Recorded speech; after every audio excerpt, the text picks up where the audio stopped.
Hello, hello. It's Wednesday. Welcome back to Recall Knowledge presents Outlaws of Alkenstar. A show where Pathfinder enthusiasts play through your favorite adventure paths. I'm your GM, Steve, and I'm joined by Ricardo, Richard, Ninna, and Tommy. Go ahead, everyone, and say, howdy, Outlaws. Howdy, Outlaws. Howdy. Everyone who's joining us for the first time, welcome. And anyone who's been with us for a while or anytime before, welcome back. It's happy that you're with us again. I'm a little out of sorts tonight. We're getting rolling after last week's very tense, very climactic episode where some of our outlaws almost bit the dust for good. And if it wasn't for some choice, tough feat taken by some of our outlaws, we might not have them with us this week. So that's everyone's kind of riding off that. So I'm sure tonight will be the exact opposite and super cheerful and happy. Right? Oh, yeah, right? For sure. Yeah, absolutely. 100%. I like the spirit. So, on our first announcement for the night, you know the drill, everyone. Tonight's episode is sponsored by Molten Hosting. Ooh, why are they so hot? So hot. So hot. And as we have been doing with our sponsorship that they've been doing for the whole season, we're able to dive back into our super dramatic telenovela serial set in the Molten verse itself. That's right. We coined our own universe through the word molten in front of it. It's never been done before in cinematic history, as far as I know. So buckle up and let's pick up right where we left off last time, everyone. I'm pretty sure that contract I signed when I came over here prohibited cruel and unusual punishments. Last encounter aside, I feel like this applies in this situation. My lawyer says it doesn't. No, it said you were signing up for cruel and unusual punishments. Right. That makes so much more sense. Holy shit. Howdy. When we last saw our gang, they were hightailing it out of Alkenstar, being pursued by Angelique Lovelace's marshals in a horse chase through the streets.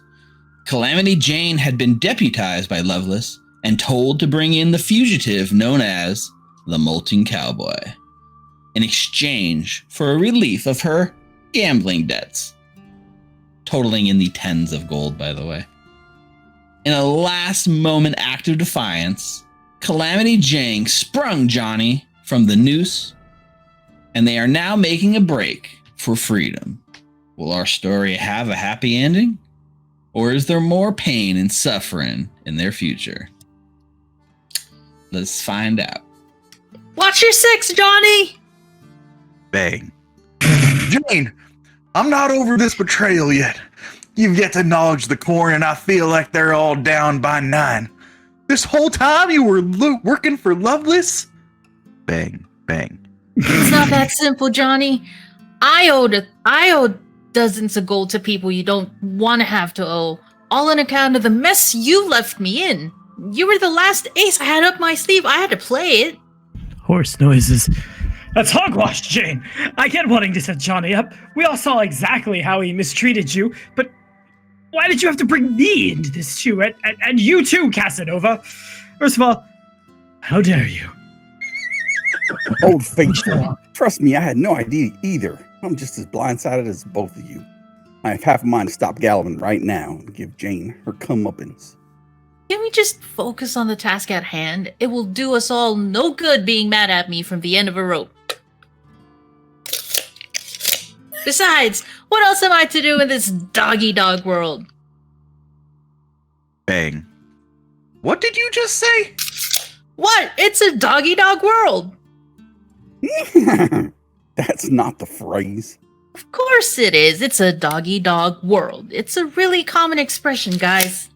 Horse noises. Yeah, but that's just... Johnny, how can you explain it to her?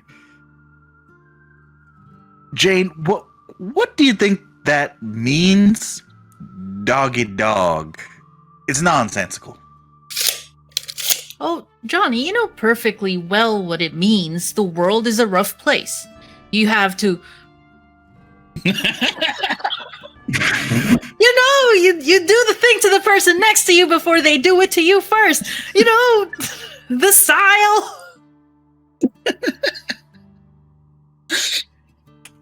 I'm done. Oh, man. Yep, I'm just giving her over to the marshals right now for that one. Not reading. Jane, that's clearly off script. It's clearly dog eat dog world. You know, as in you have eat other dogs before they eat you first? Yeah, that's what I said. Now who's talking nonsensical, Johnny? How many times have you seen dogs eat each other? Now, you see, it's because, guys, back me up here. Bang, bang. Oh God, that's so much worse now. The original expression doesn't make much sense either now that I think about it. Regardless, Jane, dog eat dog world, raw dog, doggy style. That's not the point here. I gave you the best years of my life. I never fancied myself being a barn sour, but when I thought of us, I could see myself settling down. For you to use that love against me, well, dang nabbit, I'm fitting to boil over, I am. I understand, Johnny, but you gave me the most painful years of my life. It wasn't until I saw how changed you are that I realized my mistake, and that damn molten hosting rock really messed up my plans. Didn't give me time to explain properly.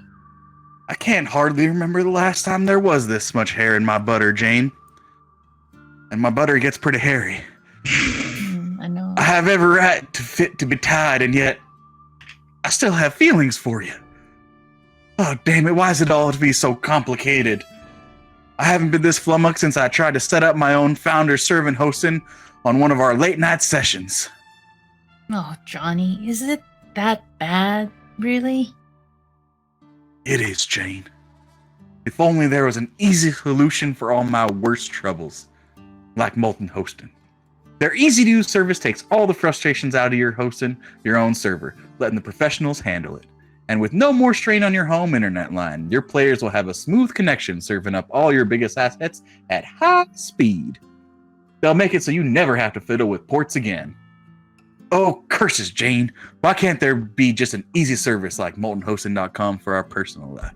Forced noises. And if there was such a service, you could even use a promo code to check out something like Recall Knowledge.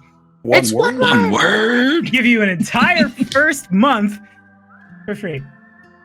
Johnny, I wish there was an easy fix for this as signing up for an account on moltenhosting.com, because I'd do it in a heartbeat. Guys, that's just called couples therapy. It exists. I can almost hear someone trying to talk to us. If only there was, Jane. Horse noises. You forget, Casanova. They can't understand us in horse form. Are you sure? I was never really clear on that aspect of these skits. Oh no, Johnny, we're trapped! We spent so much time reminiscing, we're both boxed in! And right near the top of Alkenstar Falls, too. Just as I'm updating my Facebook status, it's complicated. Well, well. What a beautiful spot to end both of your miserable lives. Dream on, Loveless. We won't go down easy. We're going to show caution to the wind. Collective groan. With Calamity Jane and the Molten Cowboy cornered on top of Alkenstar Falls, will our outlaws finally meet their end? Will Loveless finally close this chapter in her spurned love life? Will Calamity Jane ever get a single idiom phrase correctly? Can anybody actually understand Casanova? Find out next time. Molten Hosting sponsors the show, which will probably be never again after they see this. Yay. Can any of us read the script? 24 hours before showtime to know what we're getting into.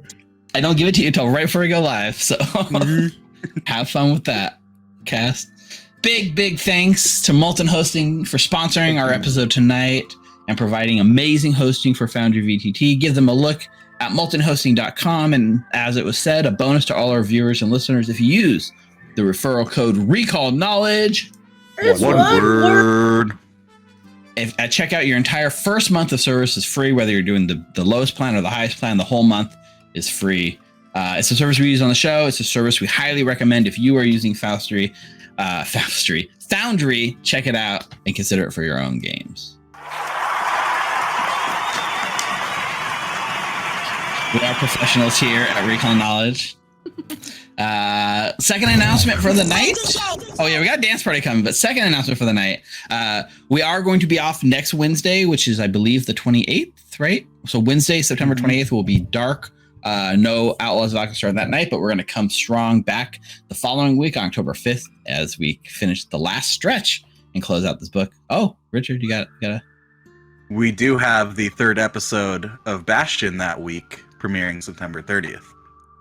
So that is true. So tune in and see Bastion episode 3 next Friday night. That's a good call because we won't be here to play it next week. I like the way you think. All right, Rick. Ooh, that's a new drop. bang, bang. All right, viewers, that's going to do it for announcements tonight. Go ahead, sit back, and relax. What the heck is that? She's got to make sure she doesn't have COVID. Players, let's jump into episode 17 of Outlaws of Alkenstar as we continue playing Punks in a Powderkeg, written by Vanessa Hoskins. Woo! Let's go!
As we fade in from dark, we see the storm that's been raging through the night has picked up in intensity.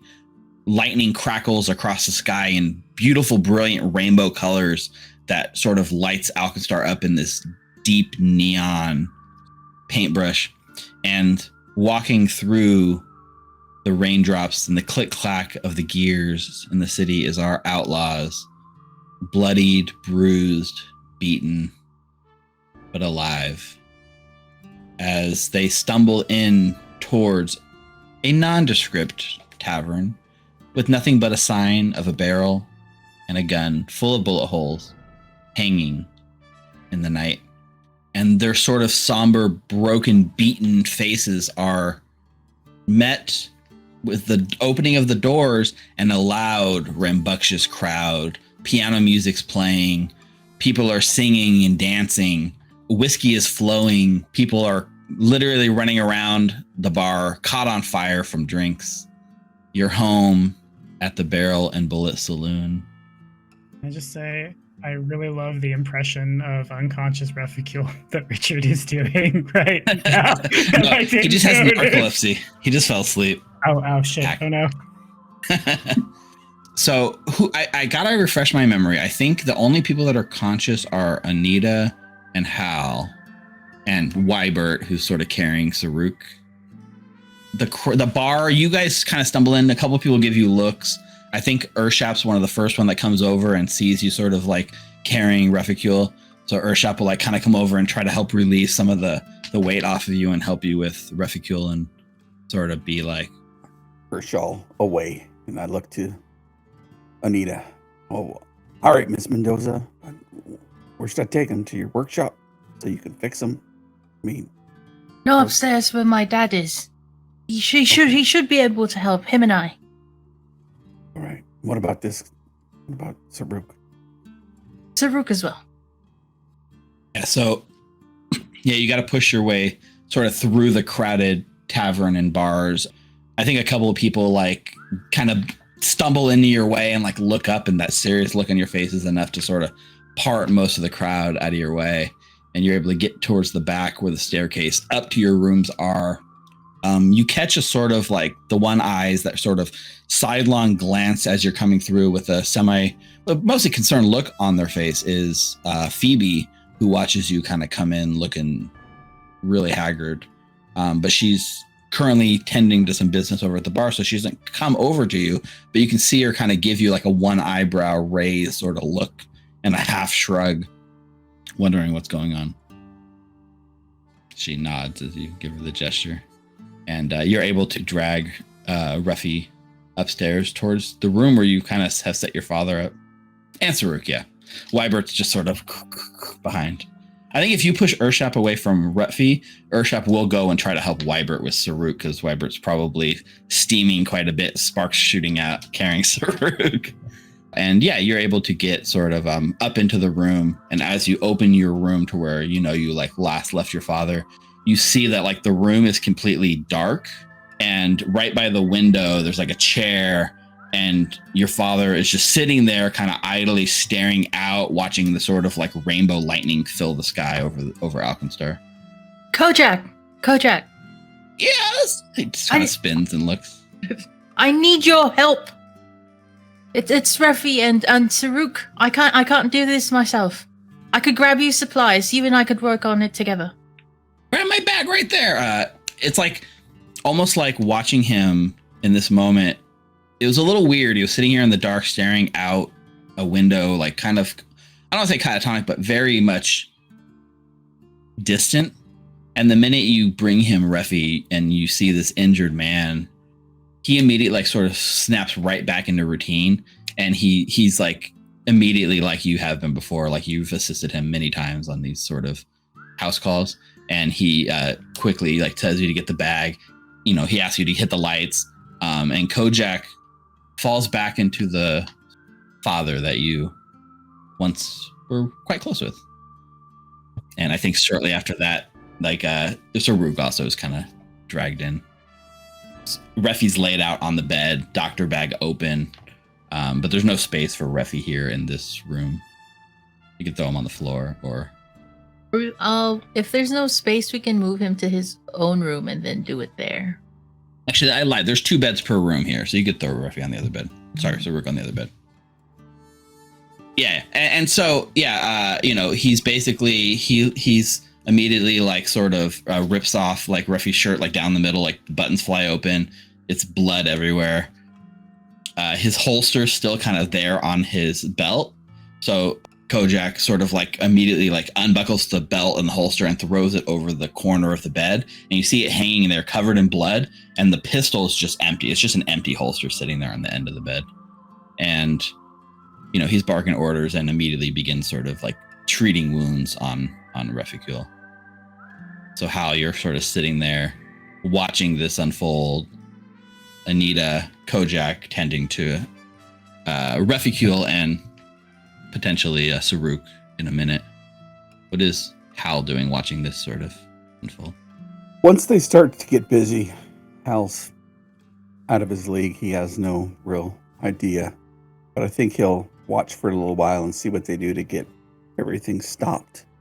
The blood stop bleeding and put pressure on it so he can better learn or remember how to do the first aid action next time.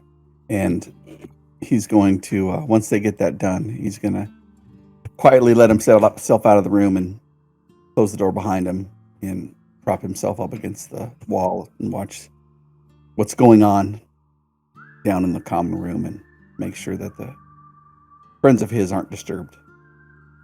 So yeah, Kojak is, the main thing he has you do is he has you get some antitoxin out of his bag, and sort of, if we can stem the poison, then it'll help stabilize them and bring them back to us. Remarking, it's amazing. How are they not dead? This is beyond what a mortal should take. I don't know. They die hard. Kojak. They really do. Do you remember when we found this one? As he is literally stitching up open wounds in Ruffy's chest. Mm-hmm. You actually missed it. He had a whole monologue and everything before he died. He stops for a second and kind of looks up, switches over to making sure Saruk, who's looking pretty stabilized, and Kojak just stops for a moment, just seriously looks at you, Anita, and says, "Is everything safe, honey? I mean, what's going on with you lately?" Everything? Well, no, it's not safe. We're tasked by people that are more powerful than anyone else that I've ever met, and I feel that we're trapped into doing their bidding, and until they're satisfied with that, we'll be putting ourselves in these situations. I didn't kill anyone, though. Not today, not tonight.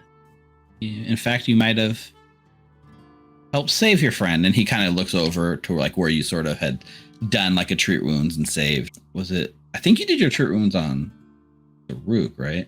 Both, yeah. Both. You did do stabilize of both, yeah. So he sees signatures of what he taught you. He sort of gives you, kind of pulls you in for a hug as he sees you breaking down a little bit, gives you a nice hug and just whispers and says, "It's up to us to keep those we love safe." I'm really doing my best. I almost lost a lot just tonight, and I don't know how to handle it. So, well, I'm gonna help you fix them, and then I will fix Wybert after. Yeah. Sounds good. He just for a minute longer, he just doesn't say anything. He just gives you the hug that he's been wanting to give you for months that he hasn't been able to. Yeah, and Anita hugs back, and then she doesn't necessarily cry, but she just lays her head down more it's a combination of relief and defeat. And as long as her dad is willing to help support her up, she'll let him. So she'll just put all her weight into that hug and let him support her for as long as he could. And then when she feels that he starts faltering, that's when, she'll get back up and then continue on with the job. Yeah, I think it's probably that moment is sort of interrupted as Saruk in his sort of unconsciousness coughs up, and you see a little bit of foam sort of trickling out the side of his mouth, and you have to rush over to sort of siphon it out. I think from there's sort of a crossfade sort of thing, the camera kind of points towards the window, and there's sort of that crossfade from night to day as we see the next morning. The storm has passed. There's no more rain. Still puddles in the street. City's looking cleaner than it has in a while, with a nice rainstorm to wash some of that grime off. But there's so much grime underneath, it's not nearly as clean as it should be. We sort of wake up the next morning with everyone. I think the camera pans to the bed, and we can see that Reficule, who has been so patiently laying there asleep for so long, sort of one eye sort of cracks open, and it's the red eye of Reficule. And as you wake up and sit up in bed, you look down, you just see stitches, still fresh bruising on you, fresh gauze kind of taped to your body. Pa. Your eyes sort of look around, and you see an old man sleeping in a chair by the window, Kojak sitting there. has drifted off to sleep. Doesn't seem to have heard you as you wake up. And your eyes drift over and you see Saruk also lying there, still unconscious from the previous night's adventure. Damn. For a second there, I thought it was all a dream. Still woke up at Kojak's place. Do I see Annie anywhere? You look around and there's no sign of Annie or any sign of Wybert in the immediate room. I think the thing is you like kind of do a quick glance around, your eyes sort of catch the edge of the bed where there's sort of like this 4-poster whole thing, and your holster is kind of slung right over the side, and you see in your bloodstained holster an empty spot where your pistol should be. Look at it for a moment, look over at Saruk. Look down, see my bruised and stitched up body, new wounds, and plenty of old scars as well. Slashes, bullet holes, you name it. Pretty much underneath his shirt, Refi's just covered in scars. Oh, bloody hell. Thought I was dead. Husks, you dead? Not yet. Well, we can only be too lucky. Yeah, Saruk is, as you say, Tuss, like immediately, like he's woken out of his slumber. And you see similar Saruk sort of sitting there, shirtless with some gauze wounds and stitched up, like, recovering from previous night's injuries as well. What happened? I will need to repair my armor. I will need to repair my shield. I don't remember much after the big snake. It was a blur. And then here we are. They must have made it out alive to bring us here, though, right? I presume. When last I remember, everyone we care about was still alive, and everyone we care about trying to find were still at large. Wasn't expecting a damn snake. Yeah. You can say that again. I mean, the little monkey goblin, I had no problem. You can shoot him. But that damn snake was bigger than you. And that's saying something. It really is. I wonder if maybe next time we should just talk less. Had the 4 of us, just get up on the roof and fire down. I don't think the snake could get to us, and I hope they got the intel, and I hope we can get what we needed to from there. I feel like I may have put everyone in danger. I'm sorry. So you want us to shoot first and then talk later? Yeah. I think I'm having a terrible influence on you. I think this city is having a terrible influence. It has been months, and I have come thousands of miles, and I didn't come here to die to some lowly criminal's pet reptile. More mistakes. Agreed. Oh, you seen my gun anywhere? I presume it's glances around for where all of our collective shit we aren't wearing is. Well, there's your holster. There. Did you drop it? Assume I dropped everything when I, died. Yeah, let's go find Anita. She'll know. All right. Question, am I wearing pants? Yes. Yeah, it's just the shirt. Yeah. So I don't dress at all. Whatever I'm wearing. And I search around the room. Everywhere. Plus the bed. Yeah. You're able to find your hat. You're able to find your eye patch. You're able to find, stuff that had been presumably fallen off your body. But, you start panicking after a few minutes when there's no sign of your dueling pistol anywhere. You find your sort of cache of other weapons that you've been storing in here, the shotguns and the long rifles and things like that, but no dueling pistol. Well, the eye patch would actually be in the alley still where I left it. That's true. You discarded it completely, right? Mm-hmm. Okay. I leave the hat, don't put anything on. I toss the guns. These are far too damn big. And I I look over at Kojak, think about waking him up for a moment, but the old man still does surprisingly good work. Yeah, I see why he is of repute in this part of the world. Second time he saved my life. Yeah. Here's hoping we don't have to find a third. I mean, they must have brought it with them, right? I mean, it should have been right near me. Yeah. I don't know. Maybe you fell on it or the snake fell on it and something broke and they needed to fix it. Who knows? I begins checking for potions.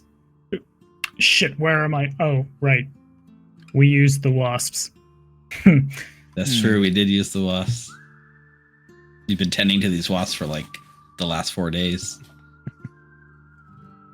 They serve their purpose. They did. I need a drink. Do you need a drink? I need a fucking drink. Come on. Oh, God. Door opens. It's definitely earlier than Ruffy is used to waking up, and later than Saruk is used to waking up. But then the door, you guys kind of open the door from your bedroom in, and you see sort of right outside in the hallway, very vigilantly on watch, like immediately like turns, and you see the brimmed hat kind of look up your way as Hal is sitting out there watching over your guys' room all night. Good to see you're alive, Hal. And in one piece. Yeah, look who's awake. How you feeling? Bad. How do we look? Like you just slept? Sleep of the dead? Well, you were literally almost dead, but Surprisingly, I've been worse. I guess not surprisingly. Yeah, I've been not worse. surprisingly. At least I don't think I have any broken bones this time. I think. Oh, no. That rib's definitely cracked. Oh. yeah, when I swung in there, that thing had you all wrapped up and was getting ready to chow down, take off your head, and well, Anita was running from person to person trying to, do what she does and do what Kojak obviously taught her how to do. But it seems like it worked their magic, or not really magic because it doesn't work here, but you know what I mean. Did you two manage to get the intel? He reaches into his pocket and there's a dirty, wet piece of paper that basically has an address. There's nothing in my inventory for it, but it's just a part of the journal or book. And I say, yeah, it's Shinomi. Anyways, this is where they're at. Once you guys are ready to get going, we should take our, ire, our frustrations, our dead ass bodies, and go over there and take care of business, or find out, what they know. Yeah. Well, it's good to know these snake bite scars won't be just for the good looks. Let me go fix my shit, and then I'll be ready. Carrying, Saruk probably also is not wearing a shirt, and he was just like, here's a sad shield and a sad, breastplate that has big fuck-off snake puncture wounds through it. Yeah. I think your shield and your armor, all the stuff that was broken, is missing right now in your immediate room, just like Ruffy's gun. I imagine Anita's probably in the workshop working on a robot. And my shield and my breastplate that I definitely didn't just bring up and presumably have big fuck-off snake bites in them. She was carrying a bunch of stuff when she's out there, or Wyber was carrying a bunch of stuff, so I'll check there. I'm going to drink enough alcohol to down a bull elephant, and then I'm going to go check on her. If you need me, I will be at the bar. And down. Order me a drink. You got it. I thought that was a fever dream. You absolute madman. You swung down from the roof. I mean, what is I going to do? It's going to eat you, and it was going to eat Saruk, and then it was going to eat Miss Mendoza, and, well, hell, I couldn't leave you there just laying on the ground. And you see Ruffy for the first time with a big smile, and you see 2 sets of big fangs in his teeth. I will reciprocate the big fang smile, and his snout elongates a little bit. Saruk leans back into the frame for a big tusk smile and release. I need fan art of this awkward tusk smile between all the characters, everyone's smiling their tusk smile. But We have a theme here. what happened with?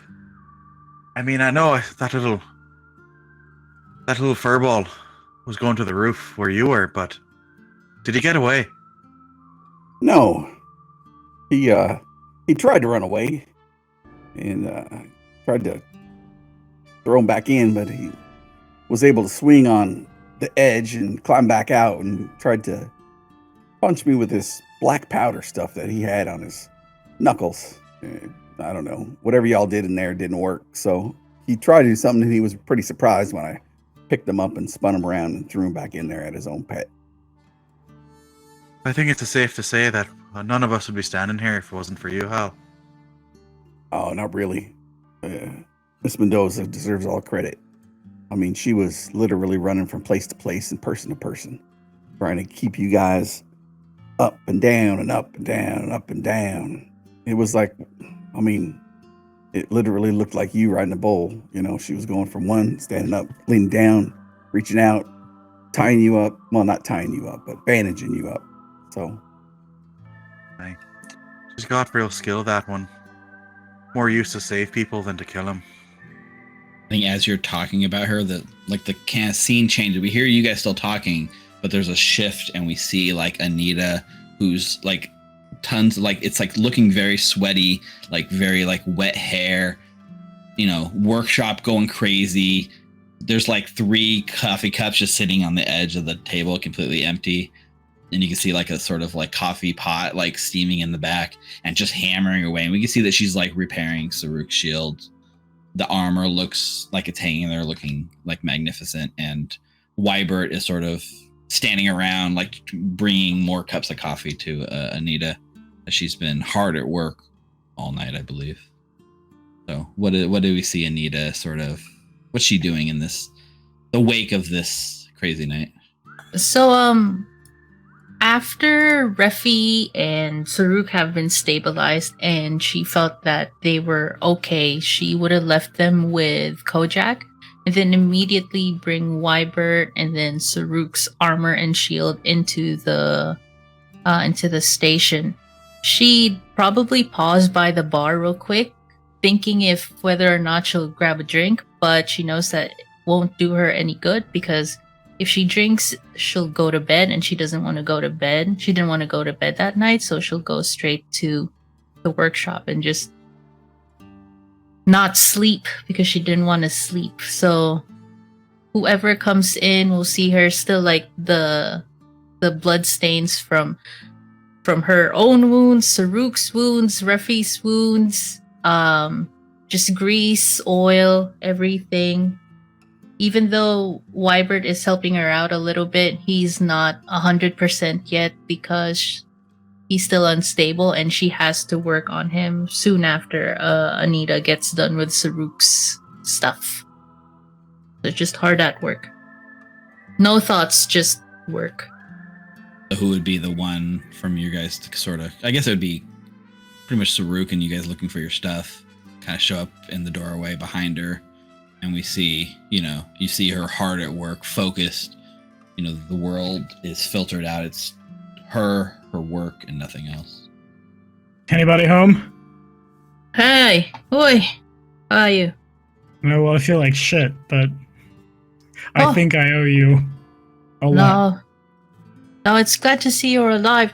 Look, I'm almost done with your shield, but your armor should be good. Any headaches, nausea, vomiting?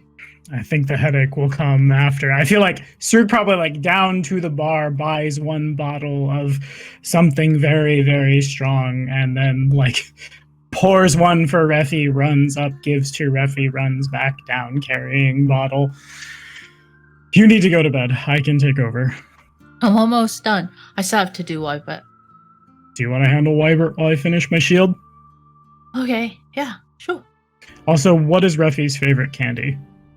Chalky? Anything that has chocolate in it, sugar. You know where they sell it around here? Chocolate pastries. Yeah, the bakery that we passed by before heading to Bliffer. Yeah, I was thinking about 2 blocks from here. Somewhere one could run right now. There's this old lady that used to give him a lot of sweets when we used to do our runs before. Maybe you'd see her. She's tiny, curly haired, white hair. Her name's Bethany. Got it. Mhm. All right. Go to bed. I've got it from here. Thank you. You should rest too. I You did. just almost died. I have rested. I appreciate the concern. I'm fine. Are you sure? No. I'm fine enough. Maybe we could deal with this at some later day, but there's people that we gotta kill, right? Yeah. That first, everything else second. Alright. Yeah. I'll do that. So Anita will go to the bar. As soon as she walks out, she bumps into Reficule as he's walking Oh, in. you're up too! Ah, you're still up, I see. Figured I'd find you in here. Haven't slept a wink, have you? Oh, still so much to do. That's the second time I owe my life to you and the old man. It always feels weird to me every time people say that, so I guess now I'm just gonna say you're welcome. You look almost worse than I feel. You should get some sleep. That's what Saruk just said. Any nausea, vomiting, headaches? Blurry Upset vision? stomach, diarrhea? No. No? Alright. You don't feel off balance, nothing? A few cracked ribs, probably. Probably be bleeding out a few ends for a few days, but nothing I haven't handled before. Alright, well don't overdo it because you'll bleed through the you and Saruk. When you see Saruk, tell him to not overdo it because the both of you will bleed through your bandages and then that's just gonna fester infection. So don't do it and make sure you hydrate. Right, I could use another drink. Water, Ruffy. Whiskey isn't. Whiskey and water, right. I mean, the water does open No. up the whiskey more. No, that's not the point. Come on, I just saved your life. Don't try to kill yourself again. I won't, promise. Alright. Hal mentioned that you rounded up all of our stuff. You have my gun in here. No. You didn't take it with you from the warehouse. No, I just remember after we taken down the snake, we took you guys back up. I think Weiber was carrying Saruk and Hal was carrying you. I'll ask Hal if he grabbed it. Then maybe he just put it somewhere. Yeah, maybe he has it. Also, be like a little nice to Hal. You did just say that you killed his friend. I mean, I didn't know it was his friend. I didn't even know Hal then. I mean, I was Still, literally set up and shot off a tower. that's true. But I mean, I offered if he wanted to duel. I mean, if he wants to kill me, he can try. It's fine. We can go at it. But he seemed to be okay. I thought that we're all right.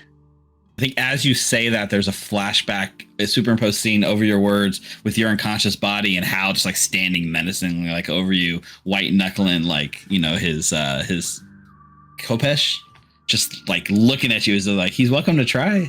And like he's standing over you like with the opportunity to do it. As then it cuts back to you. It's just that was happening as the image. I like that. I prefer not to facilitate a conversation that I feel needs to happen between you and him. So maybe just breach the subject. Again, didn't we just have that conversation last night? I mean, I told him. Yeah, but there wasn't really a lot to process.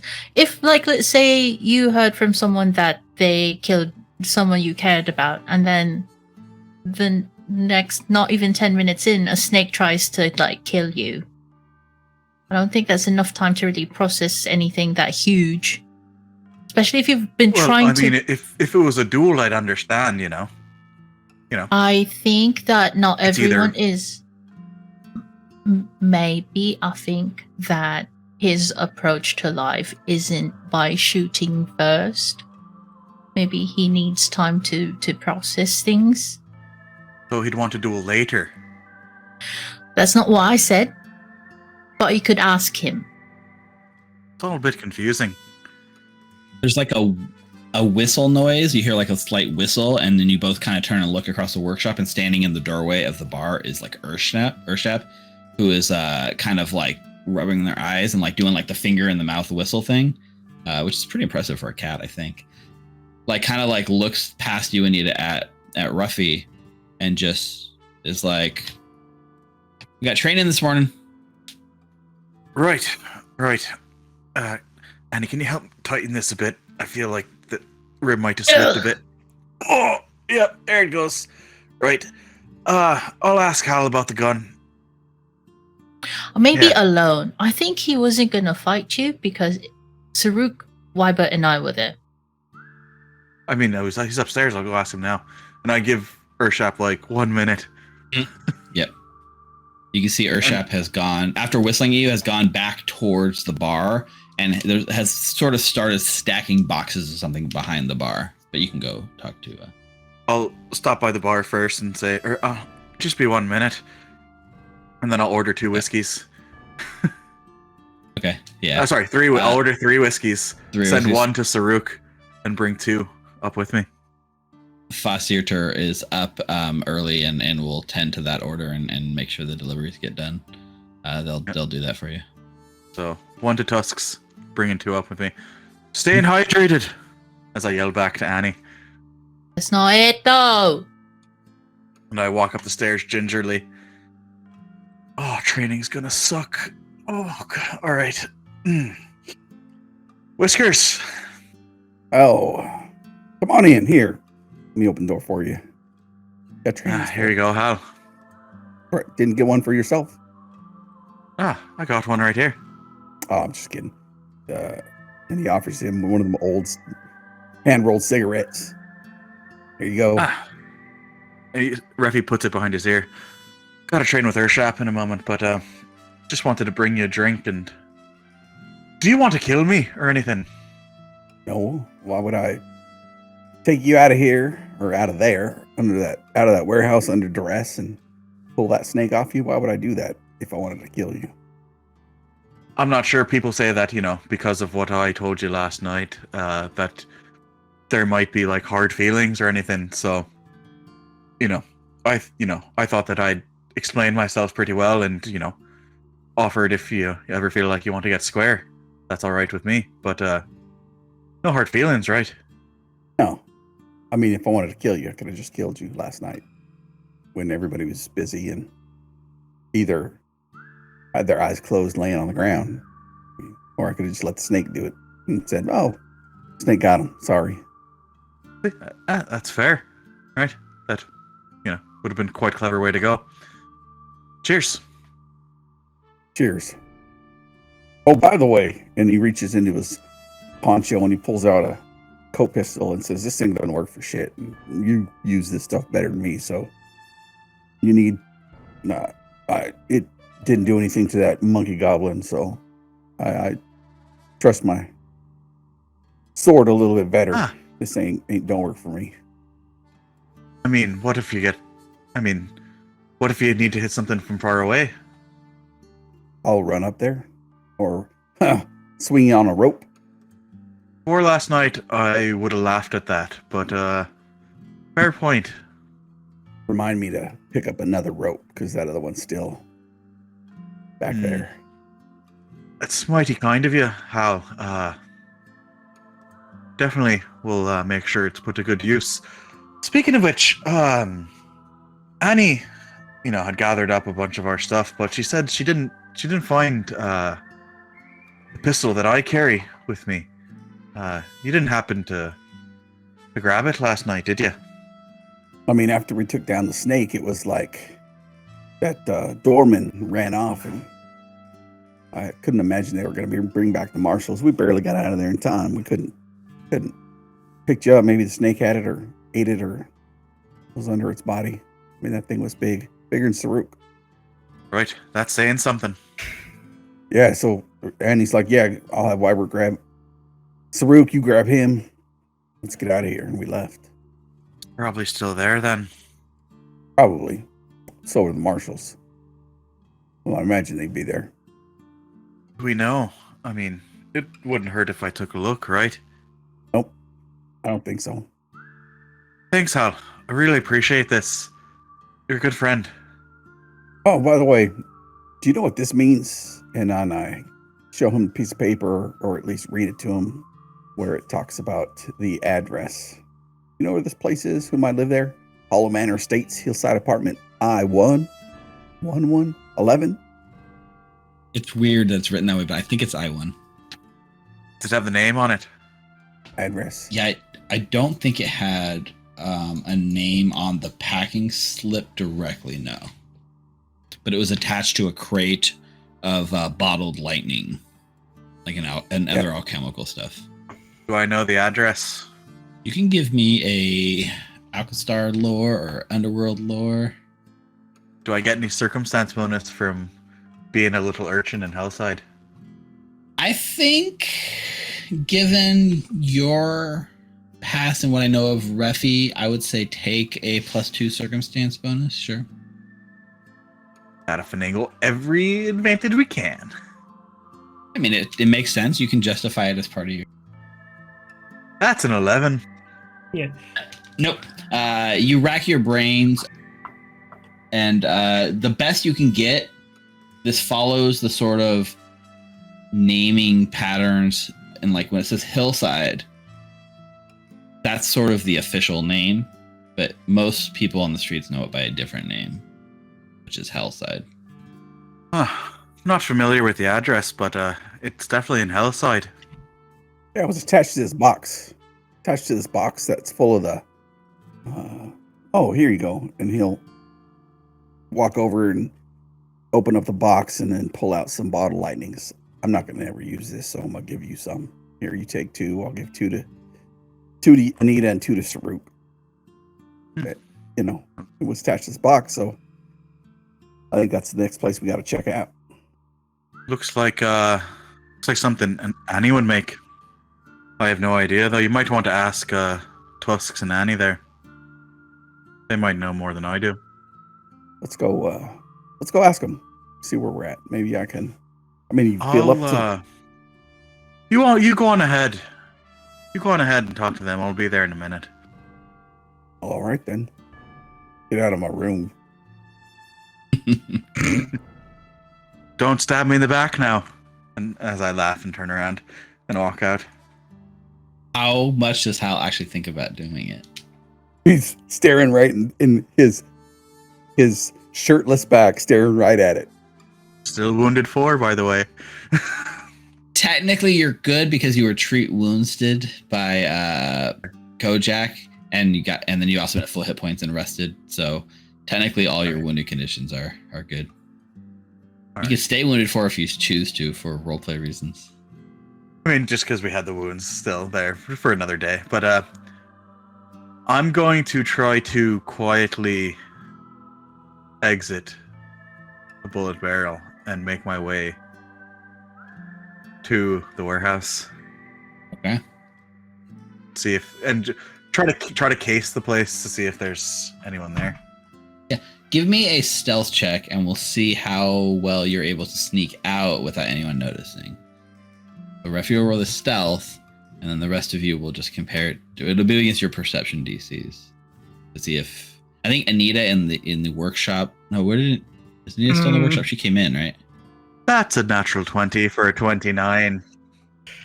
So you very easily are able to slip out without anyone, including Urshap, who's like sitting there waiting for you for your daily training. You slip out without seeing at all, and you're off into the streets back at the warehouse. So you slip out, and Saruk is coming back in. He doesn't see you, obviously, but under his arm is a big fuck-off box of chocolate, like golds of chocolate. That's awesome. And you slip past Saruk and back towards the warehouse, and you can see, at the Widget Works warehouse, there's no signs of shield marshals, no sign of the law. The front door is sort of bolted shut. The thick iron door, like before, is sealed again. Kind of generally from the outside, it looks as quiet as maybe it did the night before. with just a few people kind of trickling through and some clockwork vehicles kind of driving down the street in the area. You find yourself looking across the street. Give me a perception check. Oh, that should have been secret. My bad. That's fine. I didn't say That's a secret. 10. It's okay. Yeah. So with a 10, you're looking. You're looking for signs of your pistol. You're looking for signs of anything that's off. It all looks clear. It looks quiet. No sign of the punks. No sign of the law. No sign of your pistol. At least outside. Oh, and the door is shut and won't open. The door is shut.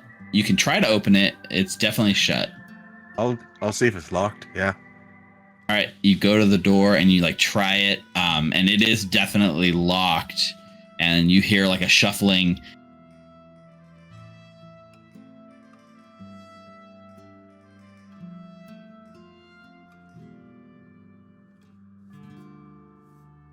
And then you hear like muffled through the door, like, he's here, they're back. And you hear Opal sort of like raising the alarm. Oh, bloody fucking hell! I'll make my exit as they're freaking out. So like, yeah, you make your exit, and like a moment later, the door flies open, and you see like 8 Powderkeg punks, all like armed, like pointing at the empty spot where you were, and like all we see is like Opal's head stick out the door and kind of look up and down the street.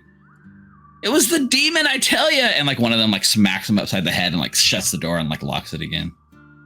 And I'll make my way back to the Bulletin Barrel to Urshap. So as like Refi's kind of coming back, was there anything else the three of you needed to wrap up like this morning? I think Hal would, after Refi says, I'll see you later, he waits a little while, and then he'll come back out and look for Saruk and realize that Saruk's not there, and then he'll go down to the workshop and see if Anita's there, and if she's not there, he'll knock on the door. But he's basically wanting to ask about the address on the packing slip, and then give each person 2 of these moderate bottle lightnings that was in the crate. So did Anita actually go back to sleep, or did she just kind of go back to working on Wyvern on the other side of the workshop? Oh no, she's in the bar right now. She's in the bar, okay. Uh-huh. You would see Anita in the bar, Hal. Yeah. Did you get to sleep? Yeah, well, as much as you can. I mean, you guys were in and out last night, getting some new towels and things like that. So, kind of feeling pretty good, though. Well, hell of a lot better than them two. Thank you, by the way. I wouldn't have done it if you weren't there.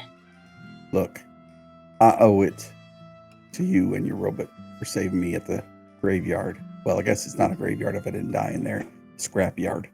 So, no, thank you. You would have done it for me. You did it before. So, it's all, we're square.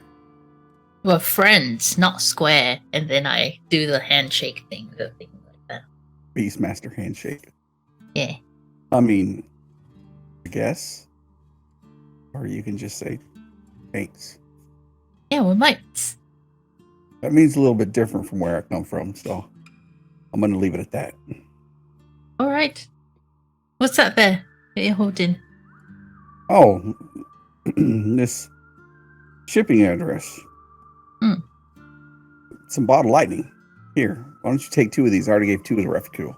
These are big ones. I don't know if you can make these big ones or not make these big ones, but I'm going to give you 2. I'll definitely learn how to. Hollow Manor Estates. Hillside Apartment I-1. Know where that is? I can't say I remember it immediately, nor do I have any law that would help me figure it out. But we could always ask Phoebe. They're making the same kind of stuff you're making and supplying them punks with it. So maybe somebody you know or heard about in the college, maybe they. Well, we know about Shoma. Maybe it's Shoma's place. I think so. I have a gut feeling that after yesterday, after everything we found out, it all leads to him. So. You ready to go? Not yet. I think I have to maybe sleep. I haven't slept yet. Oh, all right, me either. Okay. Well, I'm gonna go see where Saruk's at and give him the rest of this bottle of lightning. And how we'll kind of awkwardly lean in for a handshake hug, like in there. Like, Yeah, fist bump. okay. All right. Saruk walking around the bar with a giant crate of chocolate looking for refuge. It's just like a broken Skyrim NPC that can't find the I've got something for you. Your eyes only. I was gonna say the fucking childish Gambito walks in, pizza, fire everywhere. But for real, I think when it becomes obvious that Refi's not here, Saruk will put all of the way too much thing that will melt somewhere that it will not do, and then like back where training is, but like this time Saruk is doing it in like full armor with rocks on his back and like trying to up the resistance as much as possible, just like sweating it out in the sun. Speaking of, what did you guys ever do with the cold storage device from the freezer? We sold it for money. Oh, okay. I have no idea. To Phoebe, so she can have a cold storage in her bar. You see, and that's where the chocky is. It's in the improvised cold storage device that we fucking fixed up. How much money do we get though? For that thing? Yeah. Let's see. Do you still have it on your sheet, or did you actually get rid of it? I don't think I ever had it on my sheet. Once it was like, put this in wasp, no do hurdy, but do hurdy to bad guy later. My brain forgot it existed. Got it. When we had a wasp bomb, that kind of took priority in our minds. Miss wasp bomb. So it would have had the value of it was 60 gold, so you would have been able to sell it for 30. Oh. Cool. Yeah, not too bad. I've never heard someone use sheesh outside of a TikTok. This is wild. Sheesh. And yeah, with Refi, when you finally do come back, and Urshap is sort of like super annoyed with you, number one, for disappearing. You like ask for a minute and then disappear for like an hour or more. But you see, like, once you're ready to go, she's got a stack of like crates, like two huge, like heavy stacks of crates that are probably about 4 feet each. And she goes over to Fawceteer and holds her hand out, and Foss sort of goes under the bar, pulls out a small pouch and drops it in Urshap's hand, and then opens like a log, and Urshap signs for it, closes it, puts it back, and Urshap kind of looks at you, smiles, and just says, "It's payday around here." Opens it and takes 1 gold coin out and kind of slips it into her pocket, closes the pouch, and then he says, let's go pick it up, and then goes over and sort of picks up one of the stacks of crates, leaving you to carry one on your own. I just guessed what I get for being late. Oh, something popped. Yep. Oh. Make a straight athletics check here. We'll see how well you're able to carry this. As you kind of look at it and you're smelling, you can tell it's crates of food. All of this is food that has kind of been in storage in the back of the barrel and bullet.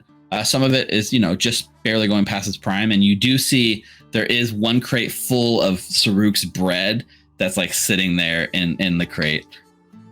I should make bread pudding with all this. 17. Despite you only got a +1. Wow. So despite the fact that you're untrained, despite the fact that you're super injured, you do a really good job with this, and you're able to keep up with Urshap, who is sort of putting you through the paces. And this is not the first time that I've had to train under very true being very injured, so yeah, you end up carrying this a few miles away from the barrel and bullet, and she doesn't give you a lot of like breaks. It's just a lot of like pushing you even harder. Eventually you show up, and there's like a small nondescript orphanage just off the beaten path. And she kind of like gives you a little nod. She says, "This way."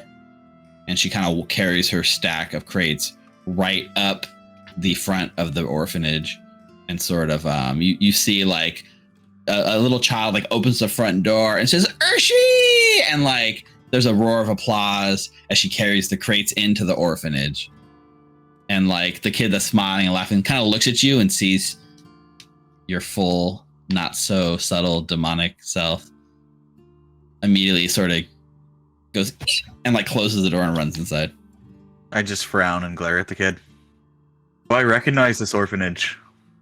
I don't think it's not a specific orphanage you recognize, but it's very reminiscent of an orphanage that you might be aware of.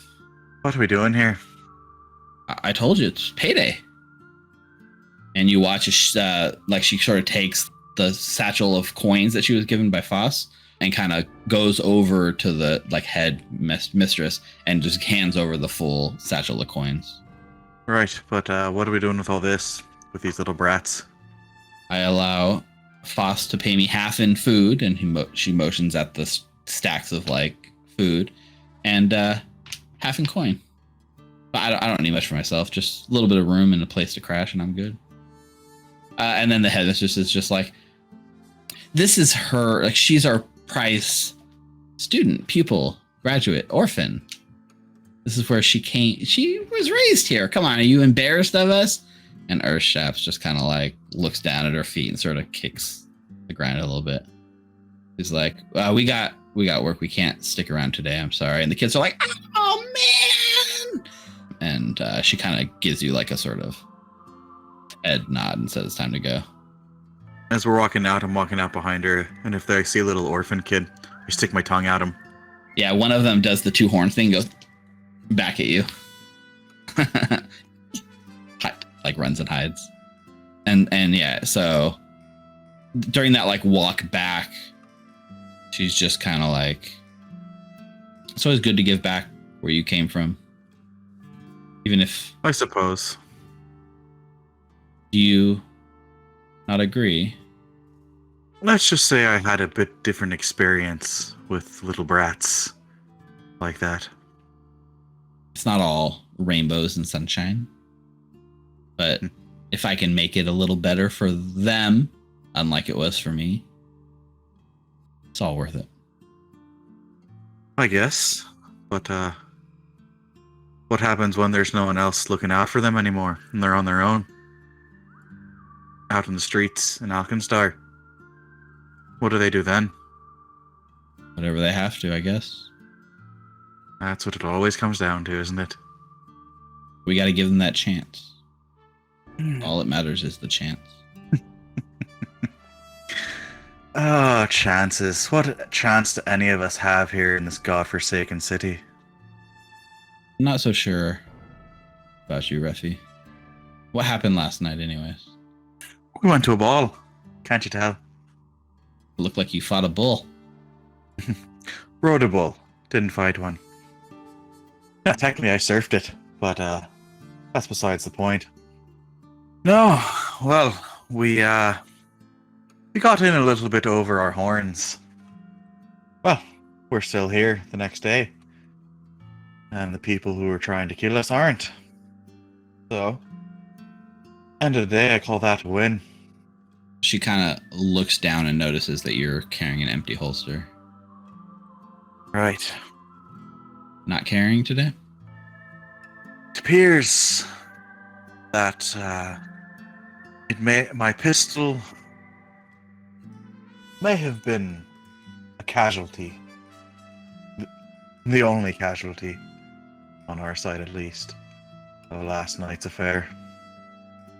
She nods and she kind of stops you guys in this sort of kind of park overlooking. There's a small park overlooking, not too far from where Alken Falls is, and she kind of stops and looks over there, and you watch as she kind of goes to her side. She pulls out her pistol, kind of looks at you, and then kind of grabs it by the barrel and kind of hands it hilt first to you and says, "You're welcome to borrow mine if you need it." And you can see it's got very nice sort of mahogany wood with a nice silver inlay right where the butt of the handle would be. What's the price? She in one motion, she sort of brings it up and smacks you upside the head with it and twirls it on her finger and hands it right back in front of you and just says, "You have to take it first." And I'll try to take it. Yeah, and so there's this sort of dance back and forth as you're trying to take it from her, and she's just countering all your moves. And you can see she's sort of imparting this lesson with you. Sort of some of the moves she's doing are kind of teaching you some new things and how to incorporate your weapons into your martial arts. And at one point, you get the gun from her and smile, and then she, in one smooth motion, like opens the barrel and all the bullet falls out, and then she knocks it up in the air and like catches it again and smiles. And then you watch as she does this really awesome sort of smooth motion where she makes a strike at you, and at the same time is sort of with her other hand dropping a bullet into the gun. So it's like a reloading strike in one maneuver. Spins it around and offers you the butt again, and tries teaching you the basics of that move. So yeah, I imagine we'll practice that for a while. At the end, sweated, probably bleeding out from a lot of my bandages. Half thinking about the earful I'm gonna get from Annie when we get back. You're the second person to give me a pistol. I got the first from my father. It was the only thing, other than a beating, he ever gave me. Well, Refugee, I'm not looking at this like I'm giving you a pistol. I'm giving you a chance. And offers the pistol to you. A chance out. If you play your cards right. If he doesn't say anything, he just stares down at the pistol. And then holsters it. And the last shot is like just you two sitting sweaty, bloodied on the park. The balls sort of in the distance, sort of falling over the edge. I think that's probably going to like sort of fast forward past this day. And I know there's one more thing that I'm going to do before we go to break. So that sort of like scene, sort of the crossfades and ends. A scene that sort of appears, right? It's dark. It's obviously late.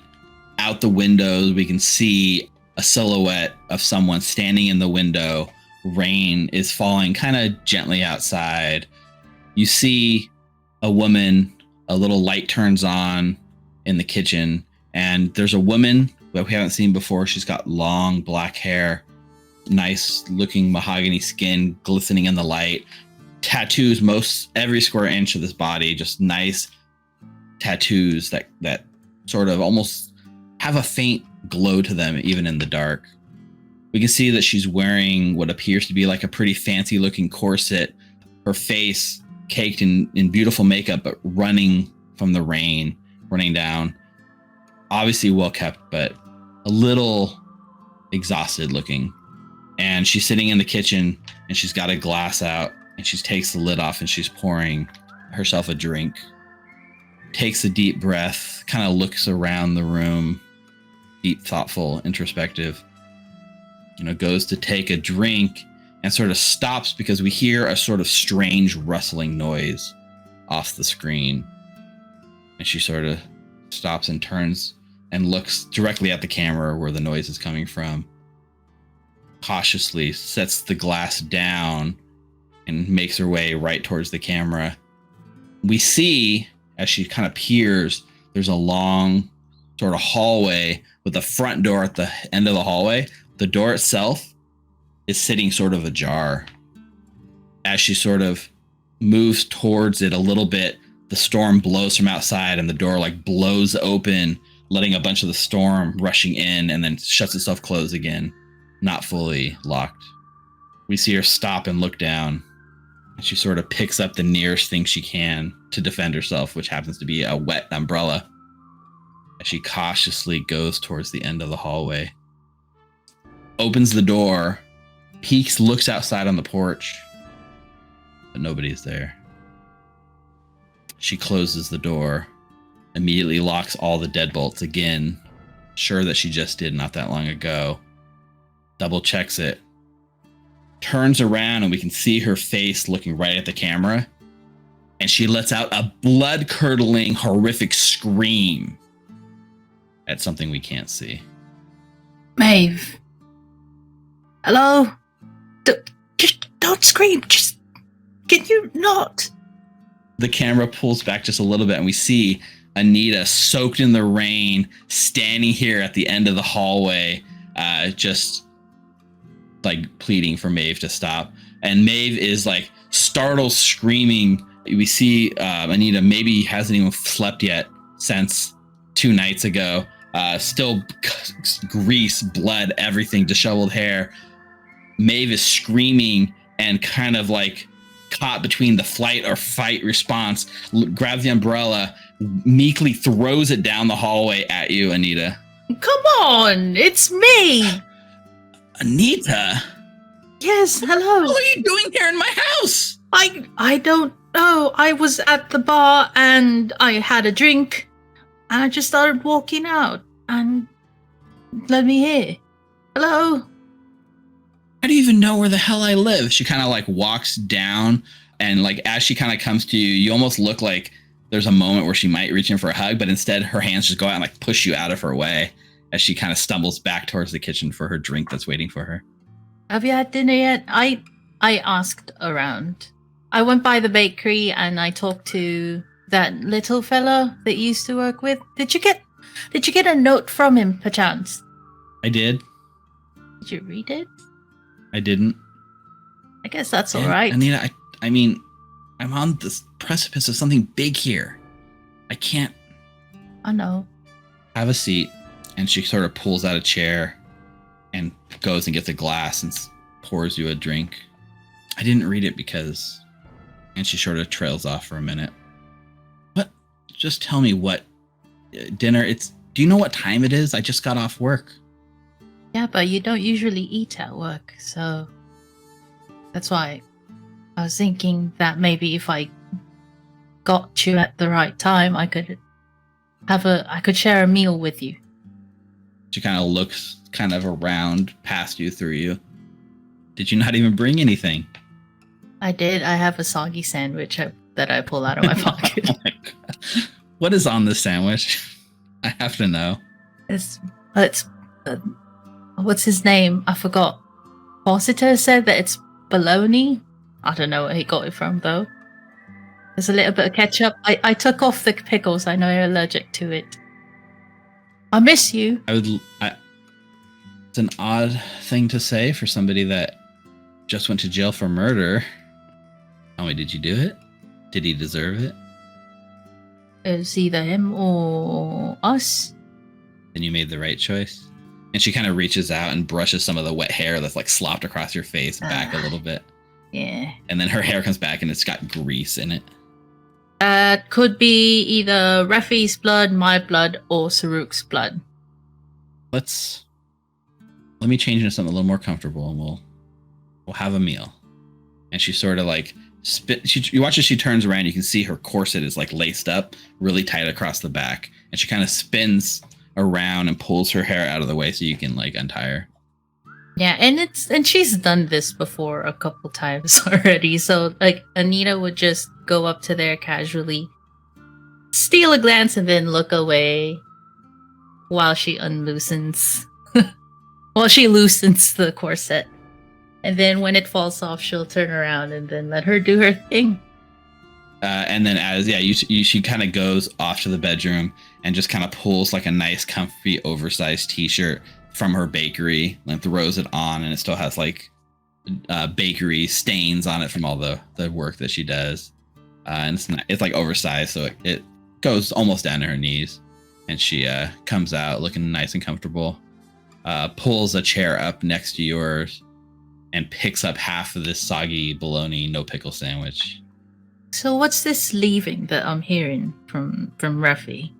You're leaving? I mean, not forever, but I finally got my shot out of this place. I thought we were going to do that together. Well, you went away, left me all alone. I was thrown Takes a into bite of jail. Could we redefine that? I didn't leave you. I wouldn't leave you. I was forced out. I waited for you and you didn't show. To me, that's leaving. I feel that, you know what? I feel that if I showed up, they could have used you against me too, the same way they used Kojak against my friends and I. And I don't... Well, that's what I am to you, an old man, incapable of taking care of herself? No. You think so little of me. No, you're someone I care deeply about, that I would rather not have anything happen to. If I were to choose to be on the receiving end of your wrath or be on the side of having to make sure you're alive. I'd rather be you mad at me than lose you. Mad at you? It hurt, all right? I Is know. that what you want to hear? No, that's not what I want to hear. I'm here not to point fingers. I'm not here for anything, really. I just want to see you. I always wish that I could go back to before the whole jail thing. Because there's so much I would have done. There's so much that I should have done. But I didn't. I also don't think that at the moment I could. I just wanted to see you. Because you always make me feel safe. Her eyes sort of trail past you towards like a suitcase and a pile of bags that she has kind of near the front door. And you know I'm leaving tomorrow. I know, I'm not going to stop you. Couldn't even if you wanted to. I know. Where will you be going? Come with me. I got this great gig lined up. New opportunity. This gambling boat. The Gear Smoke. New ship. It's amazing, Anita. It's like a floating hotel. Bigger than anything we have here in Alkenstar. I'll be finally able to see you for who you are. Not in the dark dinginess of that, that whorehouse that you never whored in, you just danced in. They're giving me an opportunity here as an attendant on the ship. Hopefully I can keep my morality intact. And she smiles and takes a drink. Of course you would. If there's anyone in the world that could make themselves go up higher, it would be you. I mean, you could come with me. It'd be fun. Maybe we can get you a job on the ship. Maybe we can get someone to dance for you. I only want you to dance with. Oh, Anita, I always tell you, you can't afford me. Hey, maybe after all of this is done, I could. I'm gonna miss you. But no, I can't. If I leave now, I feel that a lot of people will die, and I have a thing or two against Mugland that I really want to work out. If I go with you now, that's all I'm gonna think about.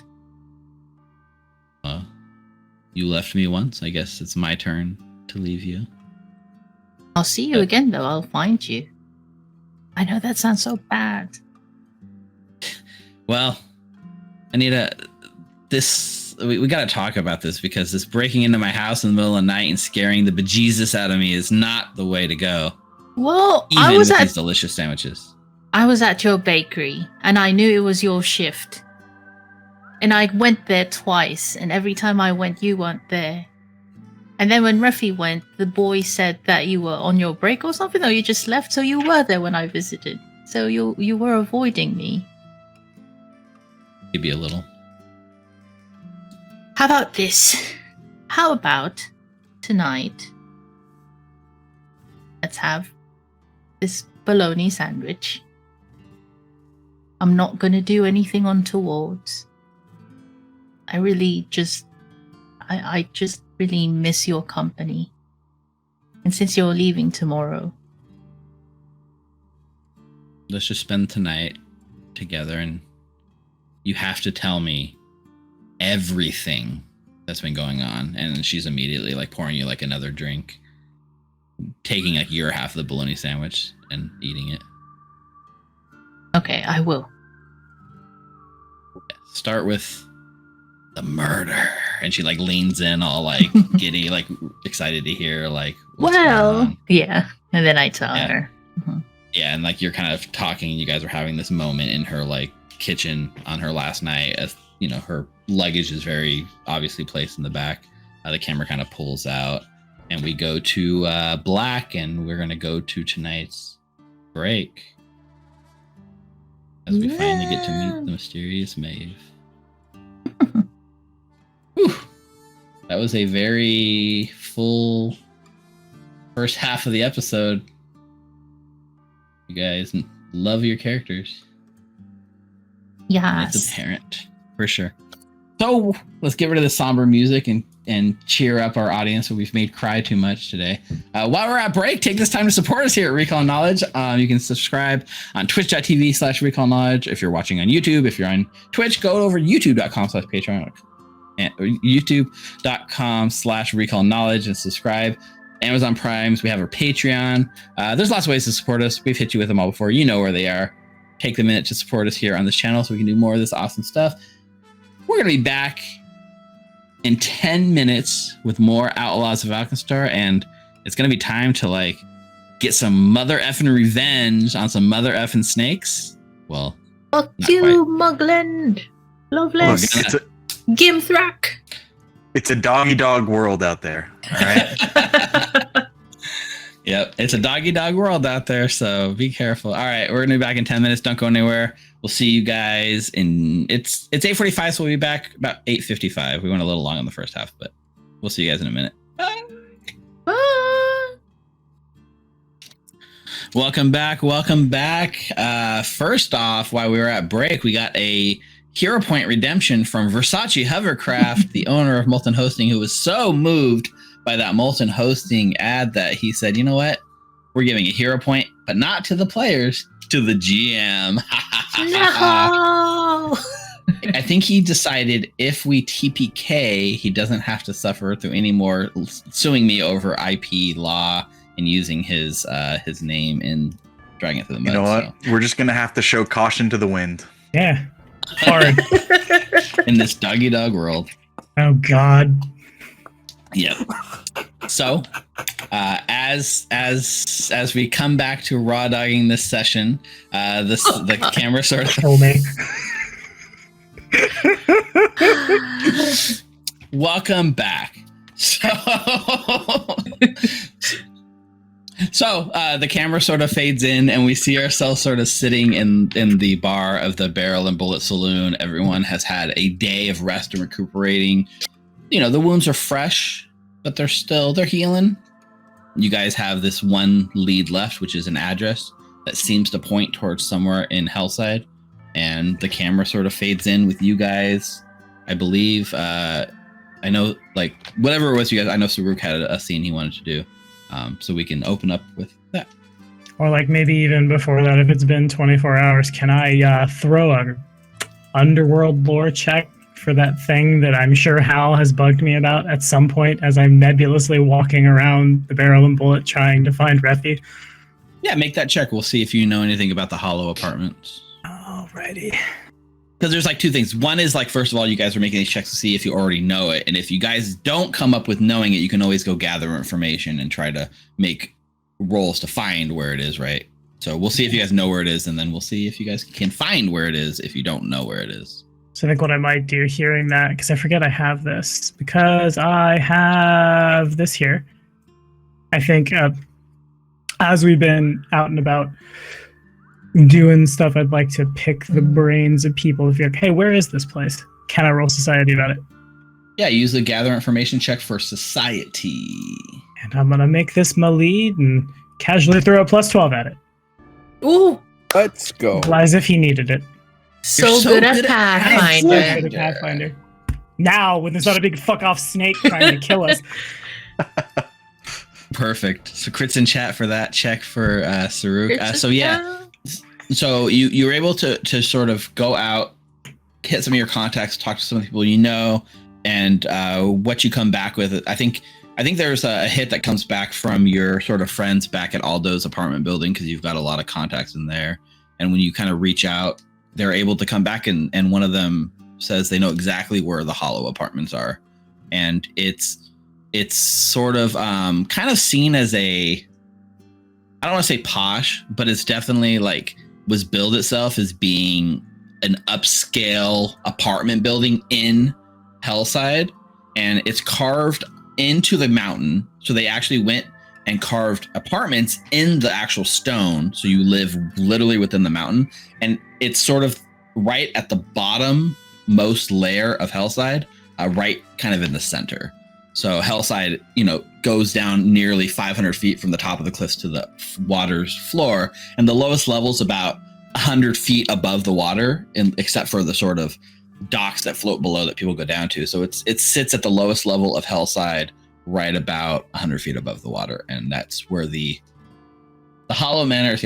But the thing you do have heard too is its name, despite the fact that it tried to bill itself as being an upscale thing, it very quickly turned into a sort of den of like bad activity and gangs and drug use. And despite the fact they bill themselves in this state, it is not a nice place by any stretch of the imagination.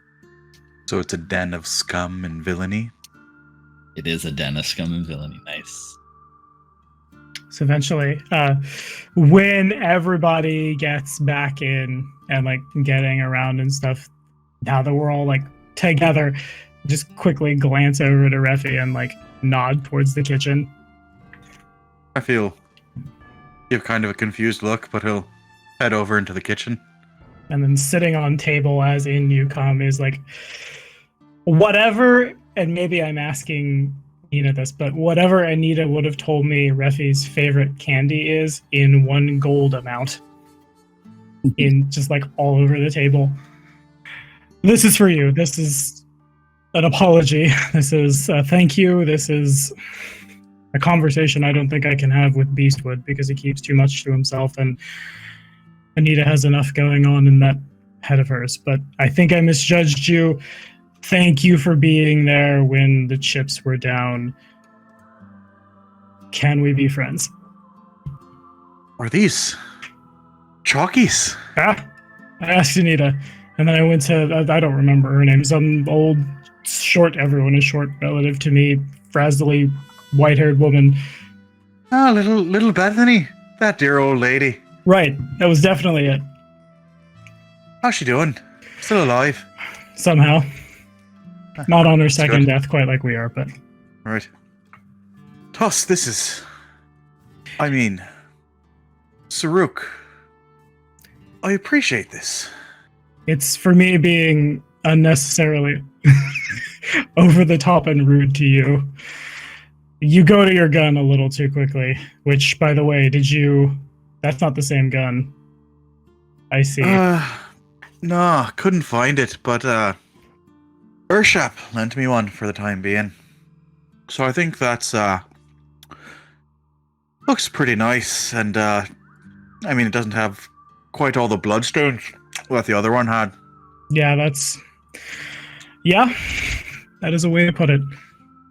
But, listen, Saruk, don't be too hard on yourself. You didn't misjudge me. I'm an asshole, for sure. But, if we're friends, I'm your asshole. An asshole would have cut and run at any point between, let me recount, a big fuck off snake, I distinctly remember a rust monster crawling out of a drainage ditch, essentially, to try to kill us. I've realized I've been here for months, and I have traveled thousands of miles from my home to your home, and I have seen wonders the likes of which they do not have in Madakali. And I believe that I have done good where I could, but I have been very focused on something. And I think I've lost a lot along the way, and I'd rather not stare down that forever, I think if we make enough of a mess, everyone we're looking for will reveal themselves, and I'll deal with it then. That I understand more. And like I said, I think I was only half joking when I said I might have had a bad influence on you. This city will do that to you. Look, you say I wasn't an asshole because I didn't cut and run. But that's not me. I don't run. I head face forward, gun blazing, for better or for worse. We all die sometimes. I mean, we'll all die sometime. The way I look at it, I should have died a long, long time ago. And I'm living on borrowed time anyway. I don't know if that's fair to say. I don't understand what you went through, but I do believe you. Borrowed time is such a loaded phrase there. I think much more you got the time back with interest, which you can do with as you see fit. Maybe. But, those bloodstains weren't just on that gun. I'm not the best at deciding or, I guess, figuring out what the right thing to do is. I'm not sure I'll ever know what the right thing to do is. I know when to pull I know the best place to aim, the best time to pull the trigger. Maybe you and Annie, even Whiskers, maybe you can help me out with the when. The when is pretty easy. I think you've very clearly seen the when since we've started working together, more or less. I wouldn't,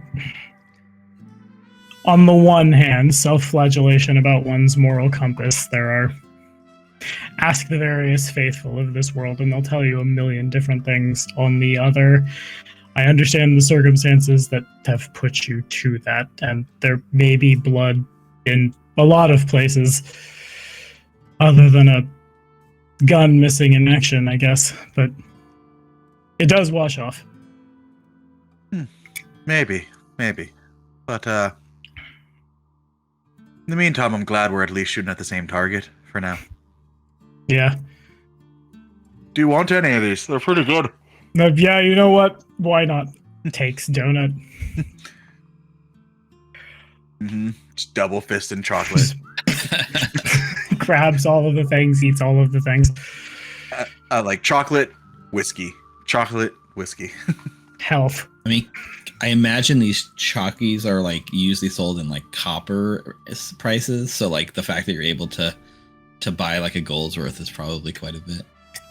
You don't see it, but the stand that she sells from is parked out back, and I just bought it. And we've pulled everything into the kitchen. One of each, please. Raphael will just stuff his face till he's almost sick. Yeah. And I think eventually you guys would make your way back out to like the dining room, face covered in chocolate, where, you know, Anita has stumbled in off the street, looking a little more well rested than she had the day previously. Likewise, when we get back together, Saruk has where the Jaguar, which I imagine is very fucked after being shot at and bitten and stuff, rather than repaint it, there's been a steel boss has been like slapped onto the shield. Y'all also notice the multi-pistol is gone. The Giselle is a little more like, I don't know where one wears a big fuck-off rifle to be accessible, but there, and the magic what floats around, what was around the mace now onto the Giselle. Just looks like a big revolver on Saruk. Yeah, just the biggest. Yeah, I got really attached to that thing. I bought it from a privateer when I was coming up here, but I think I need to be a little more patient, and then I think this will be more effective. And when I want to bludgeon someone, clang, clang, clangs the boss. And when I want to stab someone, flicks tusks. What is it that Maeve always said, Annie, when you and her go shopping? How did it reply here? New weapons, new us. Right? Yes. You don't know the half, Reficule. With that, there's Saruk pulls. People are gonna fucking jump probably if I do this in the middle of the bar. But the backpack has changed slightly, and there's like this string running down the side of one of Saruk's pauldrons, and he pulls it, and out from it springs, much like what off-brand predator, whose name I don't remember, was carrying when we fought him in the last fight. This big ballista comes like over top. Got a cannon backpack. Have a bag of holding? No, I have a backpack ballista. Oh. Oh, whoa! It's Boba Fett. Mhm. Oh, okay. Did you just get in, Annie? Hmm? Did you just get in? Yeah. Hmm. I Chalky. went to see Maeve. No. You did you? Yeah, she's leaving today. Couldn't talk her out of it then. There's no talking to that woman. She scares me a bit. That's really what I like about her. No, she says hi. I told her everything. I hope it doesn't bite me in the ass. Couldn't be worse than a snake. I mean, I don't think we were bit on the ass, but fair. Incidentally, while I was out, I talked to folks back at Aldo's about that address. I can get us there. It's Hellside, I don't know the long and short of it, but it sounded like someone tried to build upscale apartments down here, and that went to the lowest level of hell very quickly. Pun not intended. I understand it's not a nice place, and that's probably saying something for Hellside. Hmm. Oh, it's near that casino that we went to before when we all first met. Yeah, built into the side of the cliff. Alright, well, before we head out, is it alright if I just do a quick, accounting of everyone's elixirs? Does everyone have, an elixir life? I got these and I pull out bottle lightnings. That's not one, Refi. How do you have one? Nope. Okay, Saruk, do you have one? I do. Saruk clings his 1 lesser alchemist fire, 2 moderate bottle lightnings, 1 lesser bottle lightning, and 3 lesser elixirs of life. Yeah. Alright, I'll give you one anyway. So here's for you, Refi. Here's for you, Hal. Here's for you, Saruk. Thank you. What goes into these things? I'm sorry, what? How do you make these? What goes into these things? That's a great question. Initially, what I did was I reverse engineered the very first elixir that I came into and then replaced the magical essences of some of it with the chemicals that are available in the shop. And so there's cayenne in there and ginger, some red pepper flakes. It's really great for the immune system. Can you add some of these to make it taste a little better? What's that? What's that? Yeah, sure. What's that? I'll give her a bunch of lizard tails. Oh, for you? Sure. Here. Yeah, Alright. let me mix it up a little bit. Hey, speaking of, what became of that snake? I guess in the getting our half-dying bodies out of there, maybe there were other extenuating circumstances. Yeah, never mind. I answered my own question. We had to go. That Shame. would have been, I mean, I do. not quite a lizard, but it would have been failing. We gonna head out to the hillside today? Yeah, I'm ready. Wait, before we go, do we need anything else, potion-wise or what? We should probably get more. Of these things. Oh, the Buy some of elixirs? these. All right, I'll do that. Give them to Refuel. All right, I'll do that. I mean, Just Saruk got a bunch of chalkies. I think we're good. Yeah. all right. So we're good.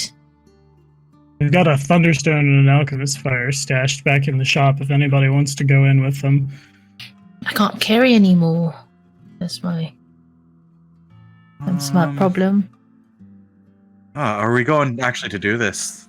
Your advanced alchemy, right, and Anita, for your daily alchemical things you get to make? You haven't made them yet, right? Yeah, no, I haven't yet. Okay. You're gonna be overloaded then. Yeah, you put me to 9.2 and officially encumbered when you handed me all the good. Oh, did Shit. I really? I guess I'm putting back this alchemist fire. I mean, I can carry it if you want. You want to hand it to me? I can take care of it. Hal takes off his backpack and kind of pours it out, and there's just a bunch of garbage in there. I mean, I can carry some stuff. Yeah, and then here's a lesser bottled lightning. What else do we have in here? I guess I could take the Thunderstone and an Alchemist Fire. You never know when we'll need to throw grenades into a room full of people who think we're the best people in the whole world, apparently. You need to carry that for you. Oh, you couldn't climb that rope the other night. Is that you're talking to me? How? Yeah, I'm talking to you. I'm alright carrying it. I mean, I'm not much of a climber. I'm more of, go through the front entrance and shoot him there. It dawns on me we need another rope, don't we? I picked one up when I was out. Excellent. So, any other last minute prep you guys need to do? Any other lore trademark? Oh, yes. Oh, God. Gentrification lore? That seems appropriate for what Hellside was supposed to be. Your advanced alchemy. Do you have any leads you currently have set for Saruk? I don't know if... I know Saruk has some daily prep stuff. I know Anita has some daily prep. I don't know if Hal or Ruffy does.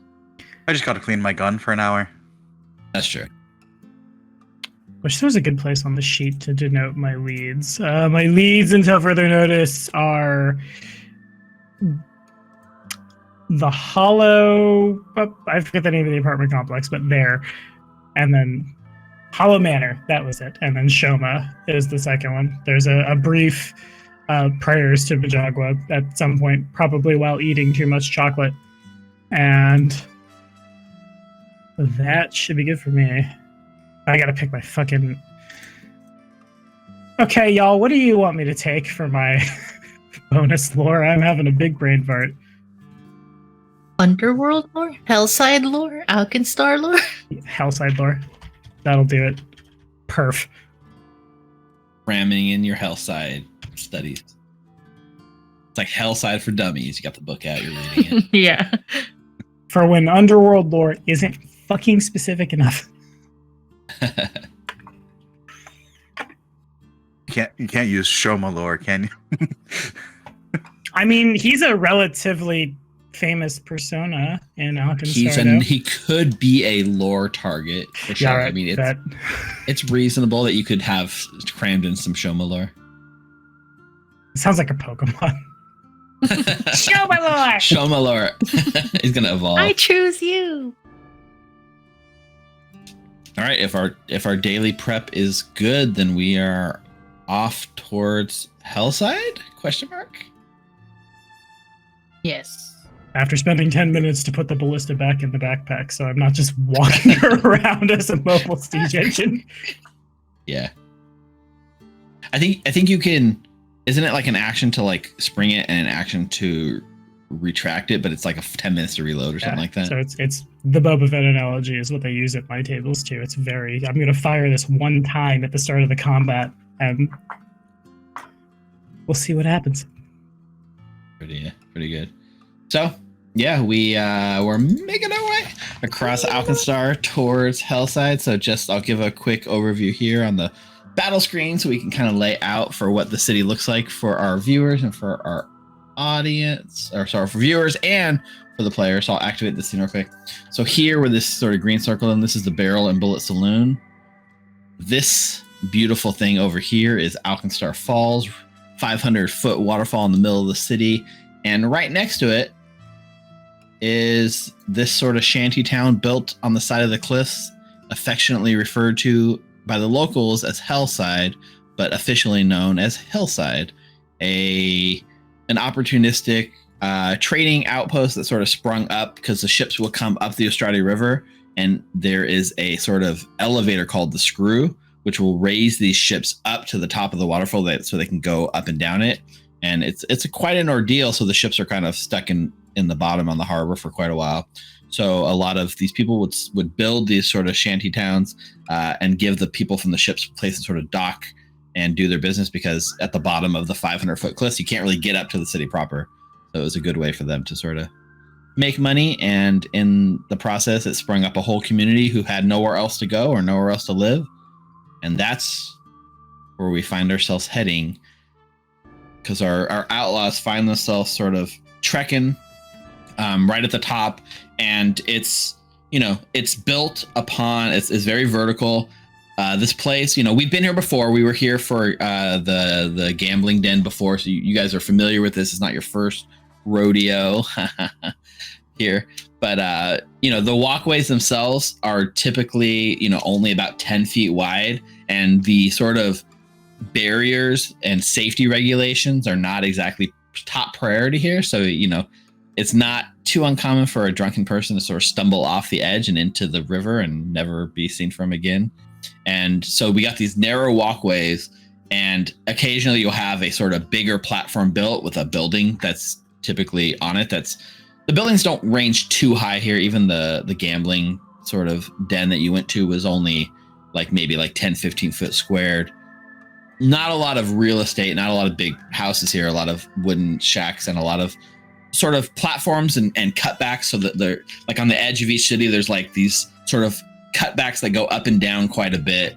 And yeah, you guys are basically headed for the bottommost tier of Hellside to get to this apartment. And so I'll let you guys explain to me sort of what your characters are doing. We're in this exploration phase. We're going through. Just tell me generally marching order, actions, just what your characters would be doing in this time. I think I would be out front, knowing, listening to what Saruk had said about the place, Refugil had said about the place being not so savory. He'd be out front, kind of scouting them, keeping an eye out. I think once we get there, Saruk is going to have showed up with a decent amount of that apparently copious leftover bread to reassure folks as we are coming in, obviously with business to attend to, in a place that is sketchy. Hey, we're not here to bust up anything y'all are doing. We're friendly. Are you hungry? Here's this, just to make a good impression upon the people who live here, and hope they don't try to take advantage of us when we're, dying for and being dragged out of this place. I would just be on the lookout, head on a swivel, just to make sure that no one is, granted that the people in Hellside can be, aggressive. I'm specifically looking for people that are aggressive towards us. Refugil has got a box of Chalkies, and he's preoccupied eating them, and he's not giving them to anybody, except for maybe the party.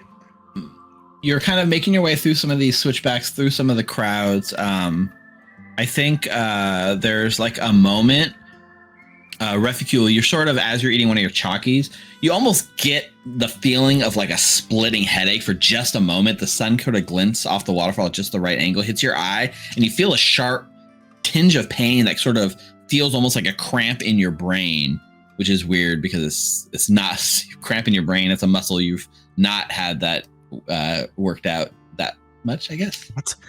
That's a new sensation. Right. And it passes quite a bit, and you kind of look at the Chalkies. You're not entirely sure if maybe something is spiked in them or not. I don't know if that stops you from eating them. Yeah, it doesn't stop you. Mm-hmm.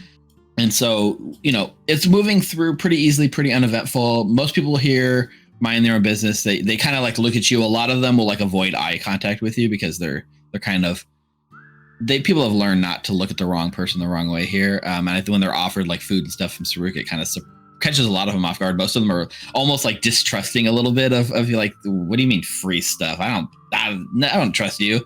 And some of them take it, but there's a lot of distrust in here. And as you guys are making your way through this, after some time and you get a few levels in, Hal, you kind of look back over your shoulder and you see Saruk sort of handing out some bread stuff. And this is when your sort of suspicion has come into a full on something you've noticed. So in the back, probably about like 50, 60 feet behind you, there is a cloaked figure.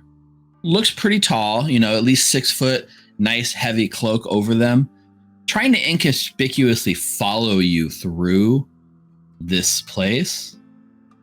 But you have noticed that they've been tailing you for quite a few platforms. And even when you took like a switchback and doubled back in a kind of weird direction, they're still following you, which gives you pause, like you're being followed.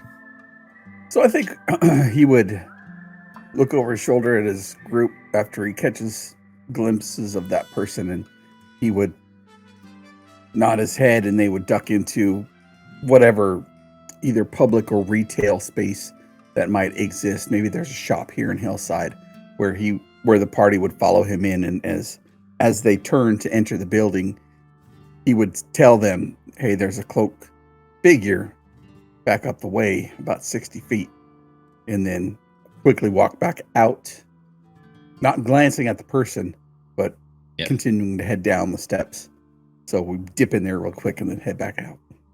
So as Hal sort of says this to you all and then tries to lead you like through a quick way away, I need everyone to either give me a stealth check or a deception check as you're basically trying to not let the person following you know that they're following you. So the group all needs to make either deception or a stealth check. This is one of those times I ask, does anyone have that skill feat that's like group stealth things, cries, and paladin noises? Follow the expert. Theoretically, is anyone an expert in stealth or deception? Not yet. Okay. So I think instead what I'm going to do, because I'm going to turbo botch either of those, y'all. Srug is going to stay in the store and see if either they will go for the person who has isolated themselves, or if they will just walk on so Srug can get behind him. Okay. So you guys try to play it cool. Anita is like kind of person that's like, don't look, there's someone following us. And Anita's like, huh? And like looks right at it. And like, Anita, you make eye contact with the thing that's like following you guys right now. And it like looks at you and you like try to look away real quick. And like, it's not like a few steps later, you're like looking back. Anita, you can all see Anita's really terrible at this like nonchalantness.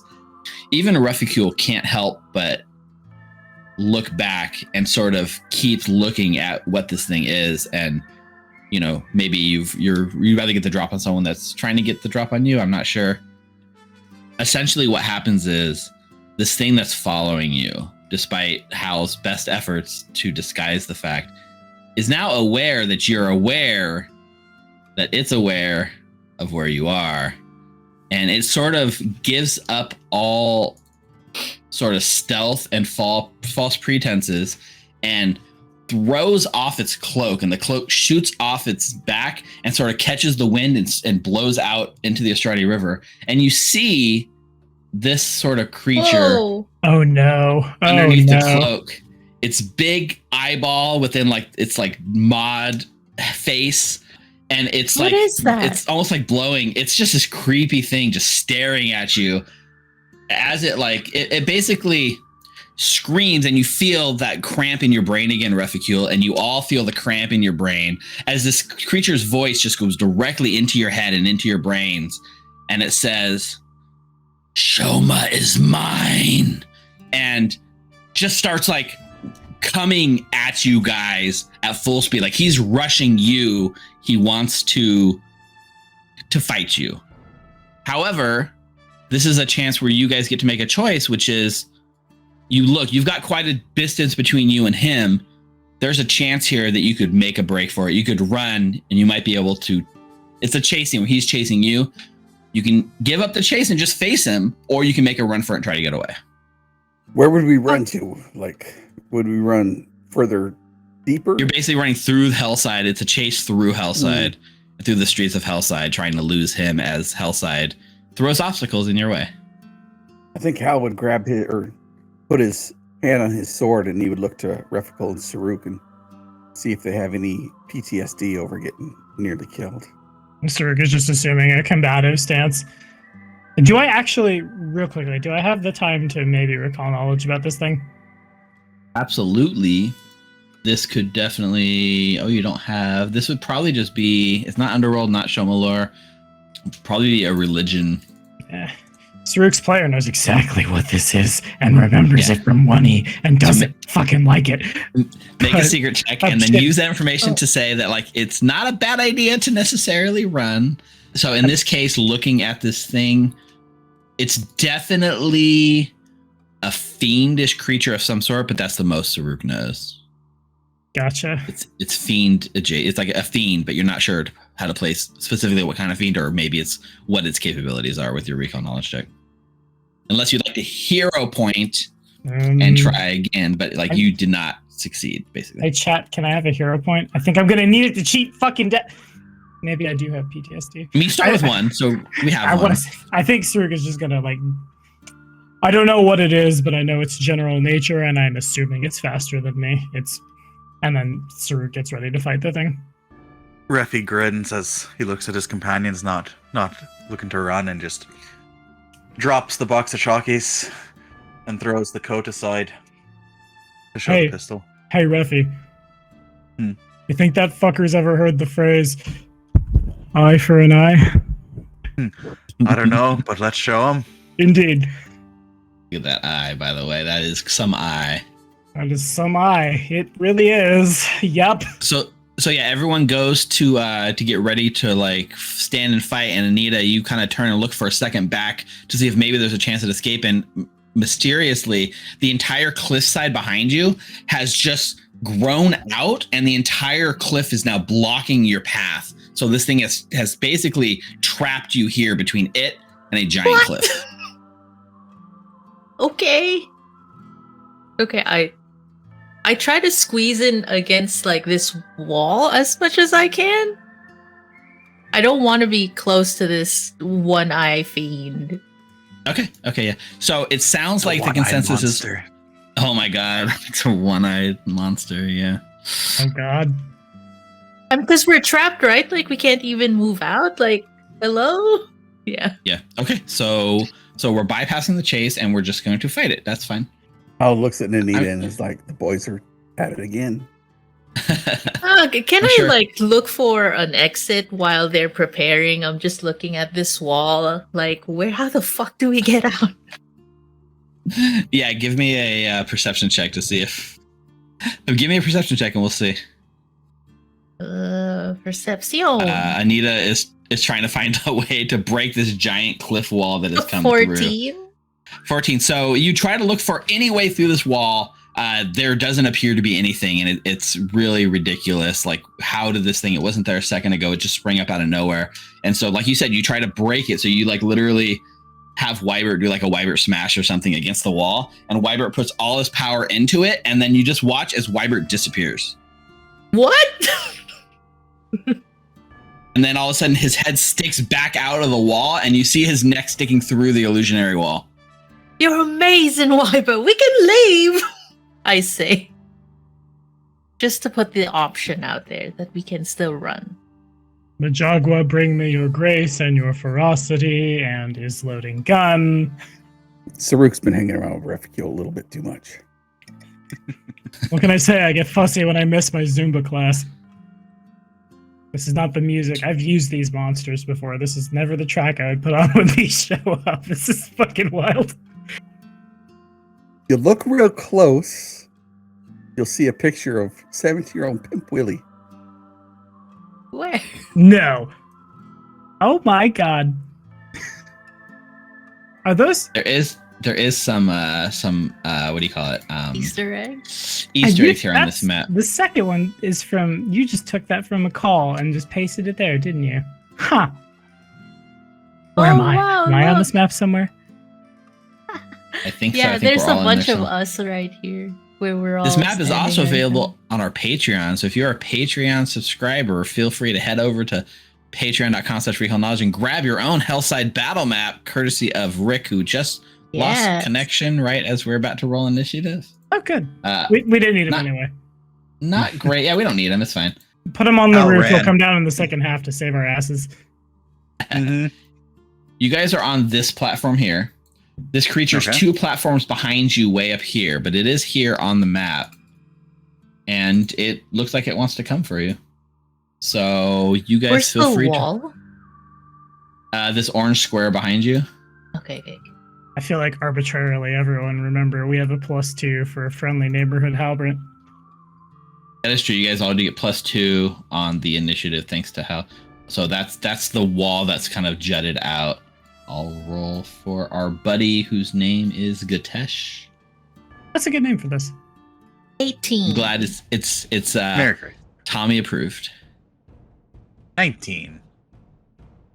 So Rook tied with Gatesh. Was that +2 already, including the bonus, or no? It was, unfortunately, and I don't Okay. have And like he's Pilgrim's Oath or back. anything. He's Welcome big. back. Ruffy also had the +2 bonus. Got it. Anita. I get a did- +2 from my ways, so. Yep. Oh, his art is so cool, though. Yeah. Mm-hmm. So what's these orange squigglies? That's the illusionary cliff that has been pulled out of the wall that's blocked you. That Anita has kind of gone back and basically realized it's illusionary. So you can go through it because she has revealed it, which would have been the first chase obstacle you would have had to have gotten through it had you ran. Our party don't run. We don't learn at all. Nope. I'll pop a roll for you. We'll see. You got a 2 on the dice. It's going to be a total initiative is 12, unless you want to hero point that. But that puts you squarely last, which gives you time to load in, I think. That's fine. Silver linings. All right. So top of the round, Gatesh actually gets to go first. Tied with Saruk with the bonus, but unfortunately, monsters go first with the tie. So spends 2 actions to basically rush through you guys. By the way, there's no people on the map, but there are other people in Hellside that are now like sort of like kind of screaming and running for like cover from the fight. So 2 actions to do that. And then I guess it's 3rd action. I have so many questions about the anatomical viability of this creature. Don't worry about it. Okay, I guess with this 3rd action, it'll just close the full distance and kind of position himself right here between the wall and Ruffy. All right, Saruk. Okay, you know what it is, kids. Untap, upkeep, devise a stratagem. I don't know if this macro is printing correctly, so I'm just going to click the button. I have not updated the macro. So it should be 1 more than that. So It should be a 17. 17 theoretically. Okay, so that's interesting. I think what we're gonna do is we're going to quickly read an item that I definitely know. So, seeing that Saruk doesn't have a shot because, friend in line of fire, for my 2nd action, I'm gonna draw this here, Thunderstone. And then for my 3rd action, I would like to throw it right there. I think there is a 10-foot detonation that doesn't catch Refi, but does catch this. Okay, let's see. Shooting for a square, so I think that's a 5, I think. Yeah, so I'm just trying to see. It's just a hit and a splash, right? Yeah, I'll print it. Oh, it's a real quick once. Thunderstone. I see. Yeah. Nice. So, buttons. Who's got the buttons? That one. So I throw it detonated in the back if our friend could give me a DC 20 fortitude save. Right. So this isn't close enough for the damage, but it is for the save. Is that what you're aiming for? Is that how that works? Because the splash, so the sonic damage and splash damage is whatever creature or surface you hit, and then the splash damage would be 5 feet around that. So if you hit it right above his head, you could maybe hit him with the splash damage, but not the core damage. So if you hit it directly, you could deal the main damage. It would splash onto Refi a little bit, but come on, Refi can take it. He's fine. He doesn't have any trauma, and he can take even more. Yeah, okay, never mind. I won't do that at all, because that would be bad.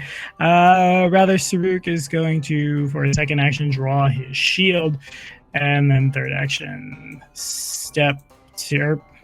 Is this a square, that one could live in, like here? That is not. Actually, that's about 60, 70, 100 feet above you guys. So you guys are way low in Hellside. That's way up high, so it's a very narrow surface here. Okay. So then I'm just going to move like this. Yeah, I'm going to move like this to provide a line between the bad guy and Anita, and to set up the flank for Hal in a second. And that is my turn. I move through his turn area if it would like to do something mean to me. That is a good point. It does not seem to do anything. Nice. All right, that brings us to Reffy. All right. Free actions to begin with. I draw my new dueling pistol. Okay. Second free action, I'll take a step. Okay. First action, I'd like to shoot him in the face. I don't know if he has a face. It seems to be just one big fuck off eye. Right. Just looks like a mouth. No, he'd be flat-footed for this strike anyway, right? So what I'm actually going to do is I'm going to use sort of. I don't think you're flat-footed for range strikes. That's what I'm Like saying. that I'm was going to melee strike first. Yeah. Go for it. I think it used to be that it was, and then Paizo did an errata and took away the range, providing flat-footed in melee range. So thanks, Paizo. Yeah, jeez. What's wrong with you? Ooh. So that's going to be a miss. Do it. Yeah, I'll use a a hero 5 point. on the dice. Yeah, use a hero point. 5 on the dice. We're going to do just fine with the second roll. 26. 16 turns into a 26. That is a hit, but not a crit. Nice. All right. That's 2 points of damage. All right. 2 points of damage, which it takes the full 2 points of damage. That was my first action. Second action, I will now shoot it in the face. So you have something that makes it flat-footed, right? It's not flat-footed. That would be for the strike if I did shot it. This now, with a successful melee strike, if it had an attack of opportunity, it couldn't take it with this range strike. Got it. There's a lot of ins and outs to your character I'm figuring out. Right, so I'll take a map attack with my pistol. Okay. Woo! Point blank go. range. That's a critical hit as a gunslinger with your new weapon. So with Crits in with chat, my free everyone. hand, I'll poke it in the eye first for 2 points of damage, For 2 and then points I'll of damage. and then I'll lift up my pistol. You ever hear a phrase? You ever hear the phrase "an eye for an eye"? I already And then I'll said shoot that. him. It has a huge weak spot, so the bullet goes into its eye and starts rattling around. Go ahead and roll that critical hit damage. This is the time for a good critical hit. 9-2, not the greatest, but still 28 points of damage. 28 damage. Not bad. And my third action, I will then stride away. Okay. So here. Yeah, its singular eye seems locked on you, Refcule. Even as you come up, poke it in the eye and shoot it and gaze away, feeling good about yourself. Its large eye seems. Would I have noticed that as I stepped away from it? I think as you're stepping away, you notice it. Yeah. All right, then I wouldn't move over to Annie. I would have moved over here. I think even when the battle started, it sort of like its eye was focused on you as it like ran up and got right next to you, right? Like it was coming for you. Neo run. So yeah, I wouldn't go close to Annie, then I'd move out there. And that's my turn. All right, that brings us to Annie. All right, first action, I'm going to draw a bottled lightning. And then second action, I'm going to try and hit him with it. I see how it is. Fix me up and then give me a bunch of splash damage. Is there a splash damage on it? Usually, I was reading it earlier. It didn't say we're anything. talking about- Hang on. what is Let me it? make Bottle sure. lightning? Yeah. It does have a splash tag. Mm-hmm. So it says it says one, or it says it does do splash damage, right? Yeah. Never mind. First action, I'm going into overdrive. Most alchemical stuff seems to. Yeah. First action, overdrive. So this is me crafting check. That's a natural nice. 20 Natural for 20. Wyvern. Yes, you're so good. Damn! Pathfinder tonight. Okay, so Okay. this will be the first time you can put the critical. You actually critically succeed on this. So if you Yeah. put your action, where is it? Your action for overdrive here. you should be able to drag the critical success effect to you and Wybert, which gives you your full int bonus to all damage instead of half int damage. Yes! Awesome, amazing. Okay, 2 actions to give 3 to Wybert. His first action would be to stride right here. And then he'll hit him with his soul. Wybert's soul. Look at that token. So I like Flat-footed. that critical effect. That's cool. That is dope. I need to add the same effect to Wybert so he has it. It's a natural Oh, one that's for a natural Wybert. Hero one. I would point. like to use a hero point because this is right. amazing. Spend that hero point. Yes, come on, Wybert. Reroll and keep the new result. It go. 20 Alright, to 20. hit. A 20 is a hit. Alright. They would take 9 points of damage. 1, 2. I want Hal to get flat-footed too. So Wybert would just take a step back right here. And He's got that's 3 the actions, end of right? my Yeah, I strided, attacked, and then Yep. step. Mhm. All right, he takes the full damage. Wait, maybe does this dude know anything? Does he speak common? All he's done is speak into your mind directly so far. Oh, okay. I mean, like, what if he knows something about Shoma, y'all? We're just killing him. I mean, he did kind of scream in your brain that Shoma's mine and came running at you. That's true. He made my Look, brain muscle hurt. He gets the dead. Tuss told me, shoot first, talk later. So- Yeah, I just thought about it. Okay. that's character development. So Hal's gonna look at these pictures and see a picture of Pimp Willie and a picture of Tommy and a picture of Reficule and a picture That's of me. Nita. And then he'll do I have my Kopesh drawn? I think it's reasonable, yeah. He will move into this position and take a strike at this creature using his Kopesh. Kopesh. Ooh. That's a Money's natural 0 one. points. Once we were good Let's at hear it. Pathfinder. Yes. Now we are It's bad all, at it's all Pathfinder. 20s or 1s tonight. Well, Well, it all hits. right, 5 on the dice for a 17. That is enough with the flat-footed condition to be a hit. By the way, Tommy, you have an extra hero point. I do? You Who did gave me an extra hero from point? Shaq. It was the guy who I bought Chalky for. It's paying off. 8 points of damage onto this Nice. thing. I think Hal will take a map attack Okay. against Take this it. creature. Oh, so close to natural 20. That was That 15 will be a miss. All right, let's see what happens. Okay, yeah, that brings it to its turn. Its large sort of eye sort of turns and it like eerily fixates on Reficule, and it's going to use a an effect it has called Cursed Gaze. Yep. Refi, if you can make a will save, please. Poor thing. I'm sure you'll do great on it. Hey, you succeeded. That's a 21. Woo! 21's a success. So even on a success, you are going to take 8 points of mental damage, and you do All right. become frightened 1. All right. That's not bad. I mean, it's not a, let's see, there's no attack action, ranged attack, or manipulate action, so I don't think it triggers an opportunity attack for you, Hal. Yep. Just looking at the tags for it, it doesn't quite hit any of those. So concentrate might though. No, I think concentrate just means you can't do it if you're raging. Oh, fair enough. Never mind then. I think it's just manipulate, move, and range attacks that is not a manipulate action. All right. My 1E brain is lying, TL. Never mind.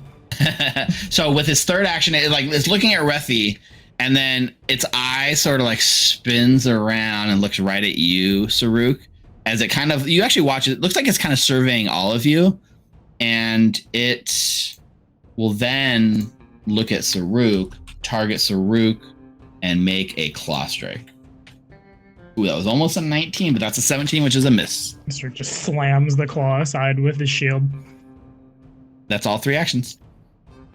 Alrighty, we're gonna do the thing.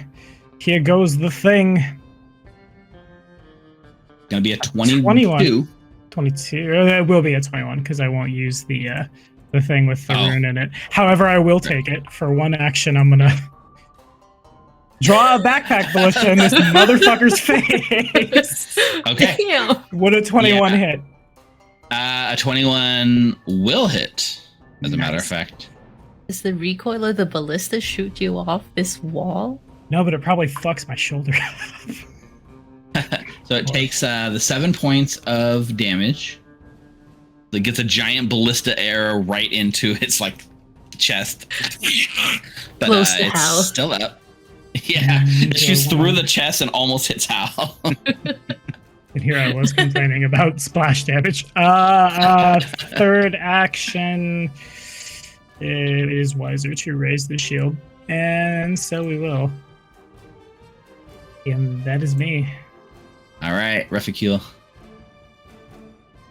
I would like to first reload, kind of feeling a little bit out of sorts, not like I usually do. You want to stare at me, I'll stare right back at you. And I'll try to use intimidating glare. With That's Ricardo's when you're reload. just like, fuck you. Okay, first of all, take a hero point for that because that's amazing. Secondly, make your roll. Nice. Whoa. That's a Let's natural go. 20. Nice. Damn. Guys, just because you make eye for an eye puns doesn't mean you get to crit every shot. Oh, yes, it does. Yes, it Chris in does. Chris in chat, roll the damage. Actually, you know what it is? It's the new weapon. New weapon, new you. Unfortunately, Yeah, that that's was what not Maeve the said. attack. Yeah. That was for my intimidating glare. It's still awesome. But they're fighting too now. So this is a demoralize, right? Demoralize, right? Critical success. Yeah. So it should. So you're targeting its will DC. Its will DC is technically 22, so it's a success and it's bumped up to crit. Yeah, it's a critical success. So this thing literally becomes frightened too as you give it a glare back. Ooh, spooky. All right. So we're both just scared of each other. Or from another module I added, which is the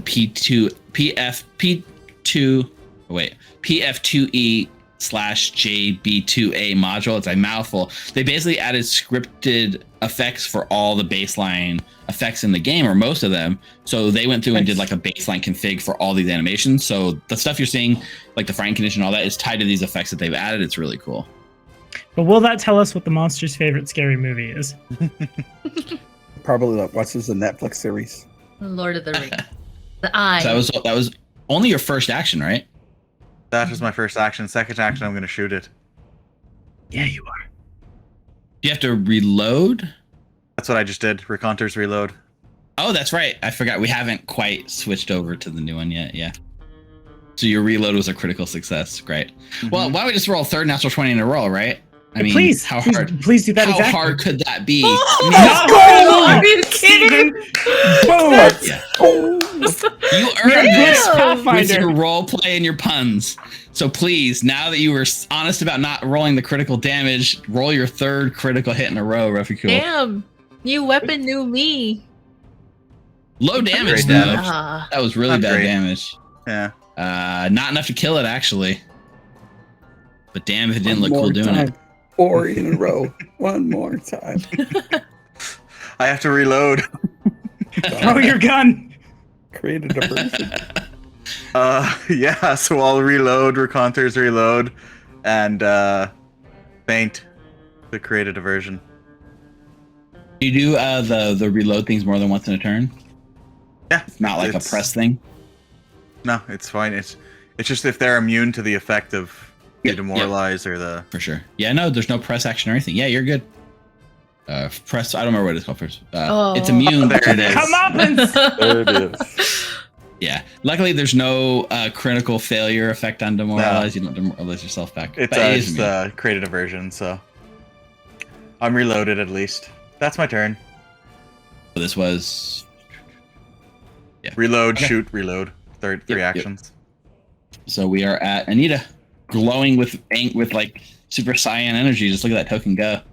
Yeah, it's so cool. First action, I'm going to telepathically confirm that Shoma's address to this guy. Is this where he lives? In my head. Telepathically. that I'm looking for him, I will take that address off your dead body. Ooh. Okay, cool. All right, 2 actions to give Wybert 3. Wybert smash. Yes. And then Wybert would stride to him. Wybert smash! Okay. Bam! All right, 14. 14 is going to be a miss. Oh, so his map attack. Boom. Ooh. Whoa. Natural 1 is a critical miss. Wybert doesn't know this one-eyed monster. He doesn't know where it hit it. Wybert does not want to smash the one-eyed monster. Yeah. That's it for my turn. Okay. That brings us to Hal. Strike. Finish him. Yeah. Yep. Nice. Ooh. 31. That's a critical hit. Woohoo! 20 points of damage. Yeah, he only takes 8 because that's all he had left. And Hal, as you drive your Kopesh through this weird creature, it sort of lets out like a hiss, starts writhing around, and you have like a last minute to make a awesome death blow quip or something.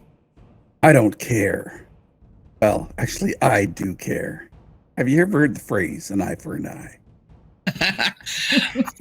Mortals, and then pop, it like explodes, and it leaves nothing but like a pile of robes behind as it sort of disappears into like a puff of brimstone smoke and is gone from this plane of existence.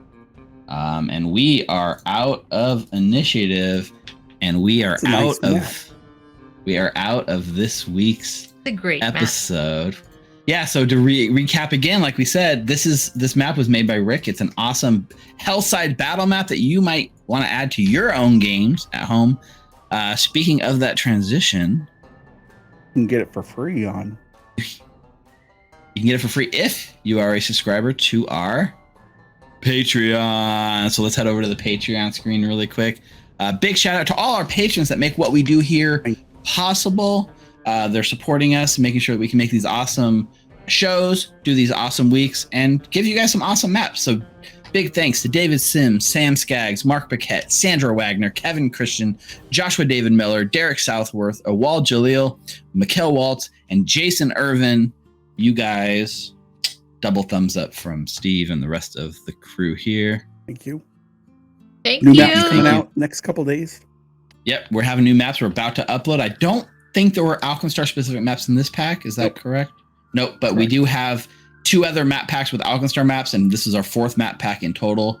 So go check them out, and there'll be more Alkenstar maps coming your way. And don't forget, you get exclusive access to our Bastion episodes that have not premiered on YouTube yet, and exclusive access to our Session 0 and 0.5 games that will not be released anywhere else. And this great RNG. Yeah, Ooh. look at you guys rolling all natural 20s. I felt really good. This is a serotonin. I found it. There it was. Yes. You guys are like laser focused. You guys, have you been practicing Pathfinder this week or what, guys? Man, you're so I good. told you I was gonna go get out behind the building and just practice. Yeah. It's the That's cool. Got a better gun. The sugar rush. yeah, it's the sugar rush from all the trees. Fatigue for the rest of the mission. Well, guys, that's going to do it for us this week in Alkenstar. Big thank you to Ninna, Richard, Ricardo, Tommy for playing. It's nice to end on an upper before we sort of go into the next phase, which is basically kicking down some doors and beating some Shoma ass, theoretically. Big thanks again to Molten Hosting for Doggy dog style. Doggy dog style. Big thanks to Molten Hosting for providing our server hosting, making it easy. Again, use that referral code Recall Knowledge. It's word. one word, y'all.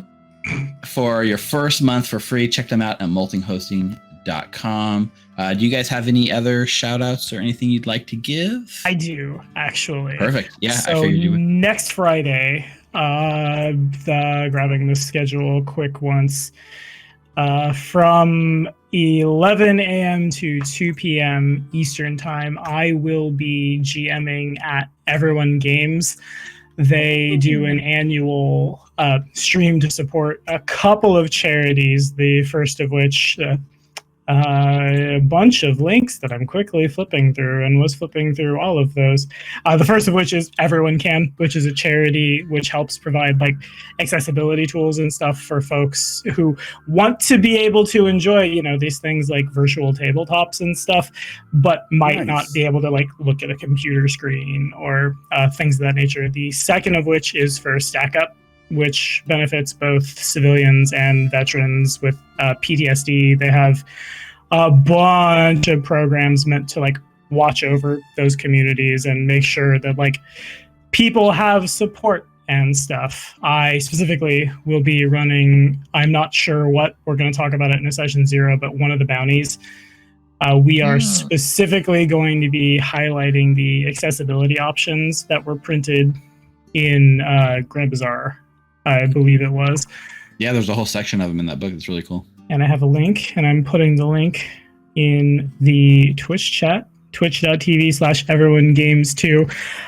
I'm really excited for this, both because I like to use the abilities that I've learned professionally to benefit things like this, and then also, like, later on, there's going to be a 5e game that Luke Gygax is a guest player at, so it's like, I have this big, oh wow, I'm at the same place as the big dogs simultaneously as doing really cool shit. So be there. It'll be sweet. So it'll be ludicrously early for y'all on the West Coast. But if you're watching on YouTube, the link is in the description. If you're watching on Twitch, it's right now in your Twitch chat. Now, just for clarification, Tommy, is that 11 a.m. Central Time? 11 a.m. Eastern. So for you guys, Eastern, 8 a.m. Central or Pacific. Yes, okay. Yeah. So you guys are. Wow, Steve. I don't want to hear it. I'm hot and tired. But it's a dog world. It is a dog world. What are you gonna do? So and also don't forget, I'll be tuning in. Yeah. Then after that stream later on that night at 7 p.m. Pacific, head on over to Recall Knowledge, where we will be streaming our 3rd episode of Bastion. My God, you said Recall Knowledge, and in my head, I just screamed one word really loud. But it is one word. One word. You're gonna hear it in your head for the rest of your life. Yep. All right, everyone. We're off next Wednesday. We'll be back on October 5th for the last final batch of episodes as we close out Punks in a Powderkeg, because this is the last part of the last chapter.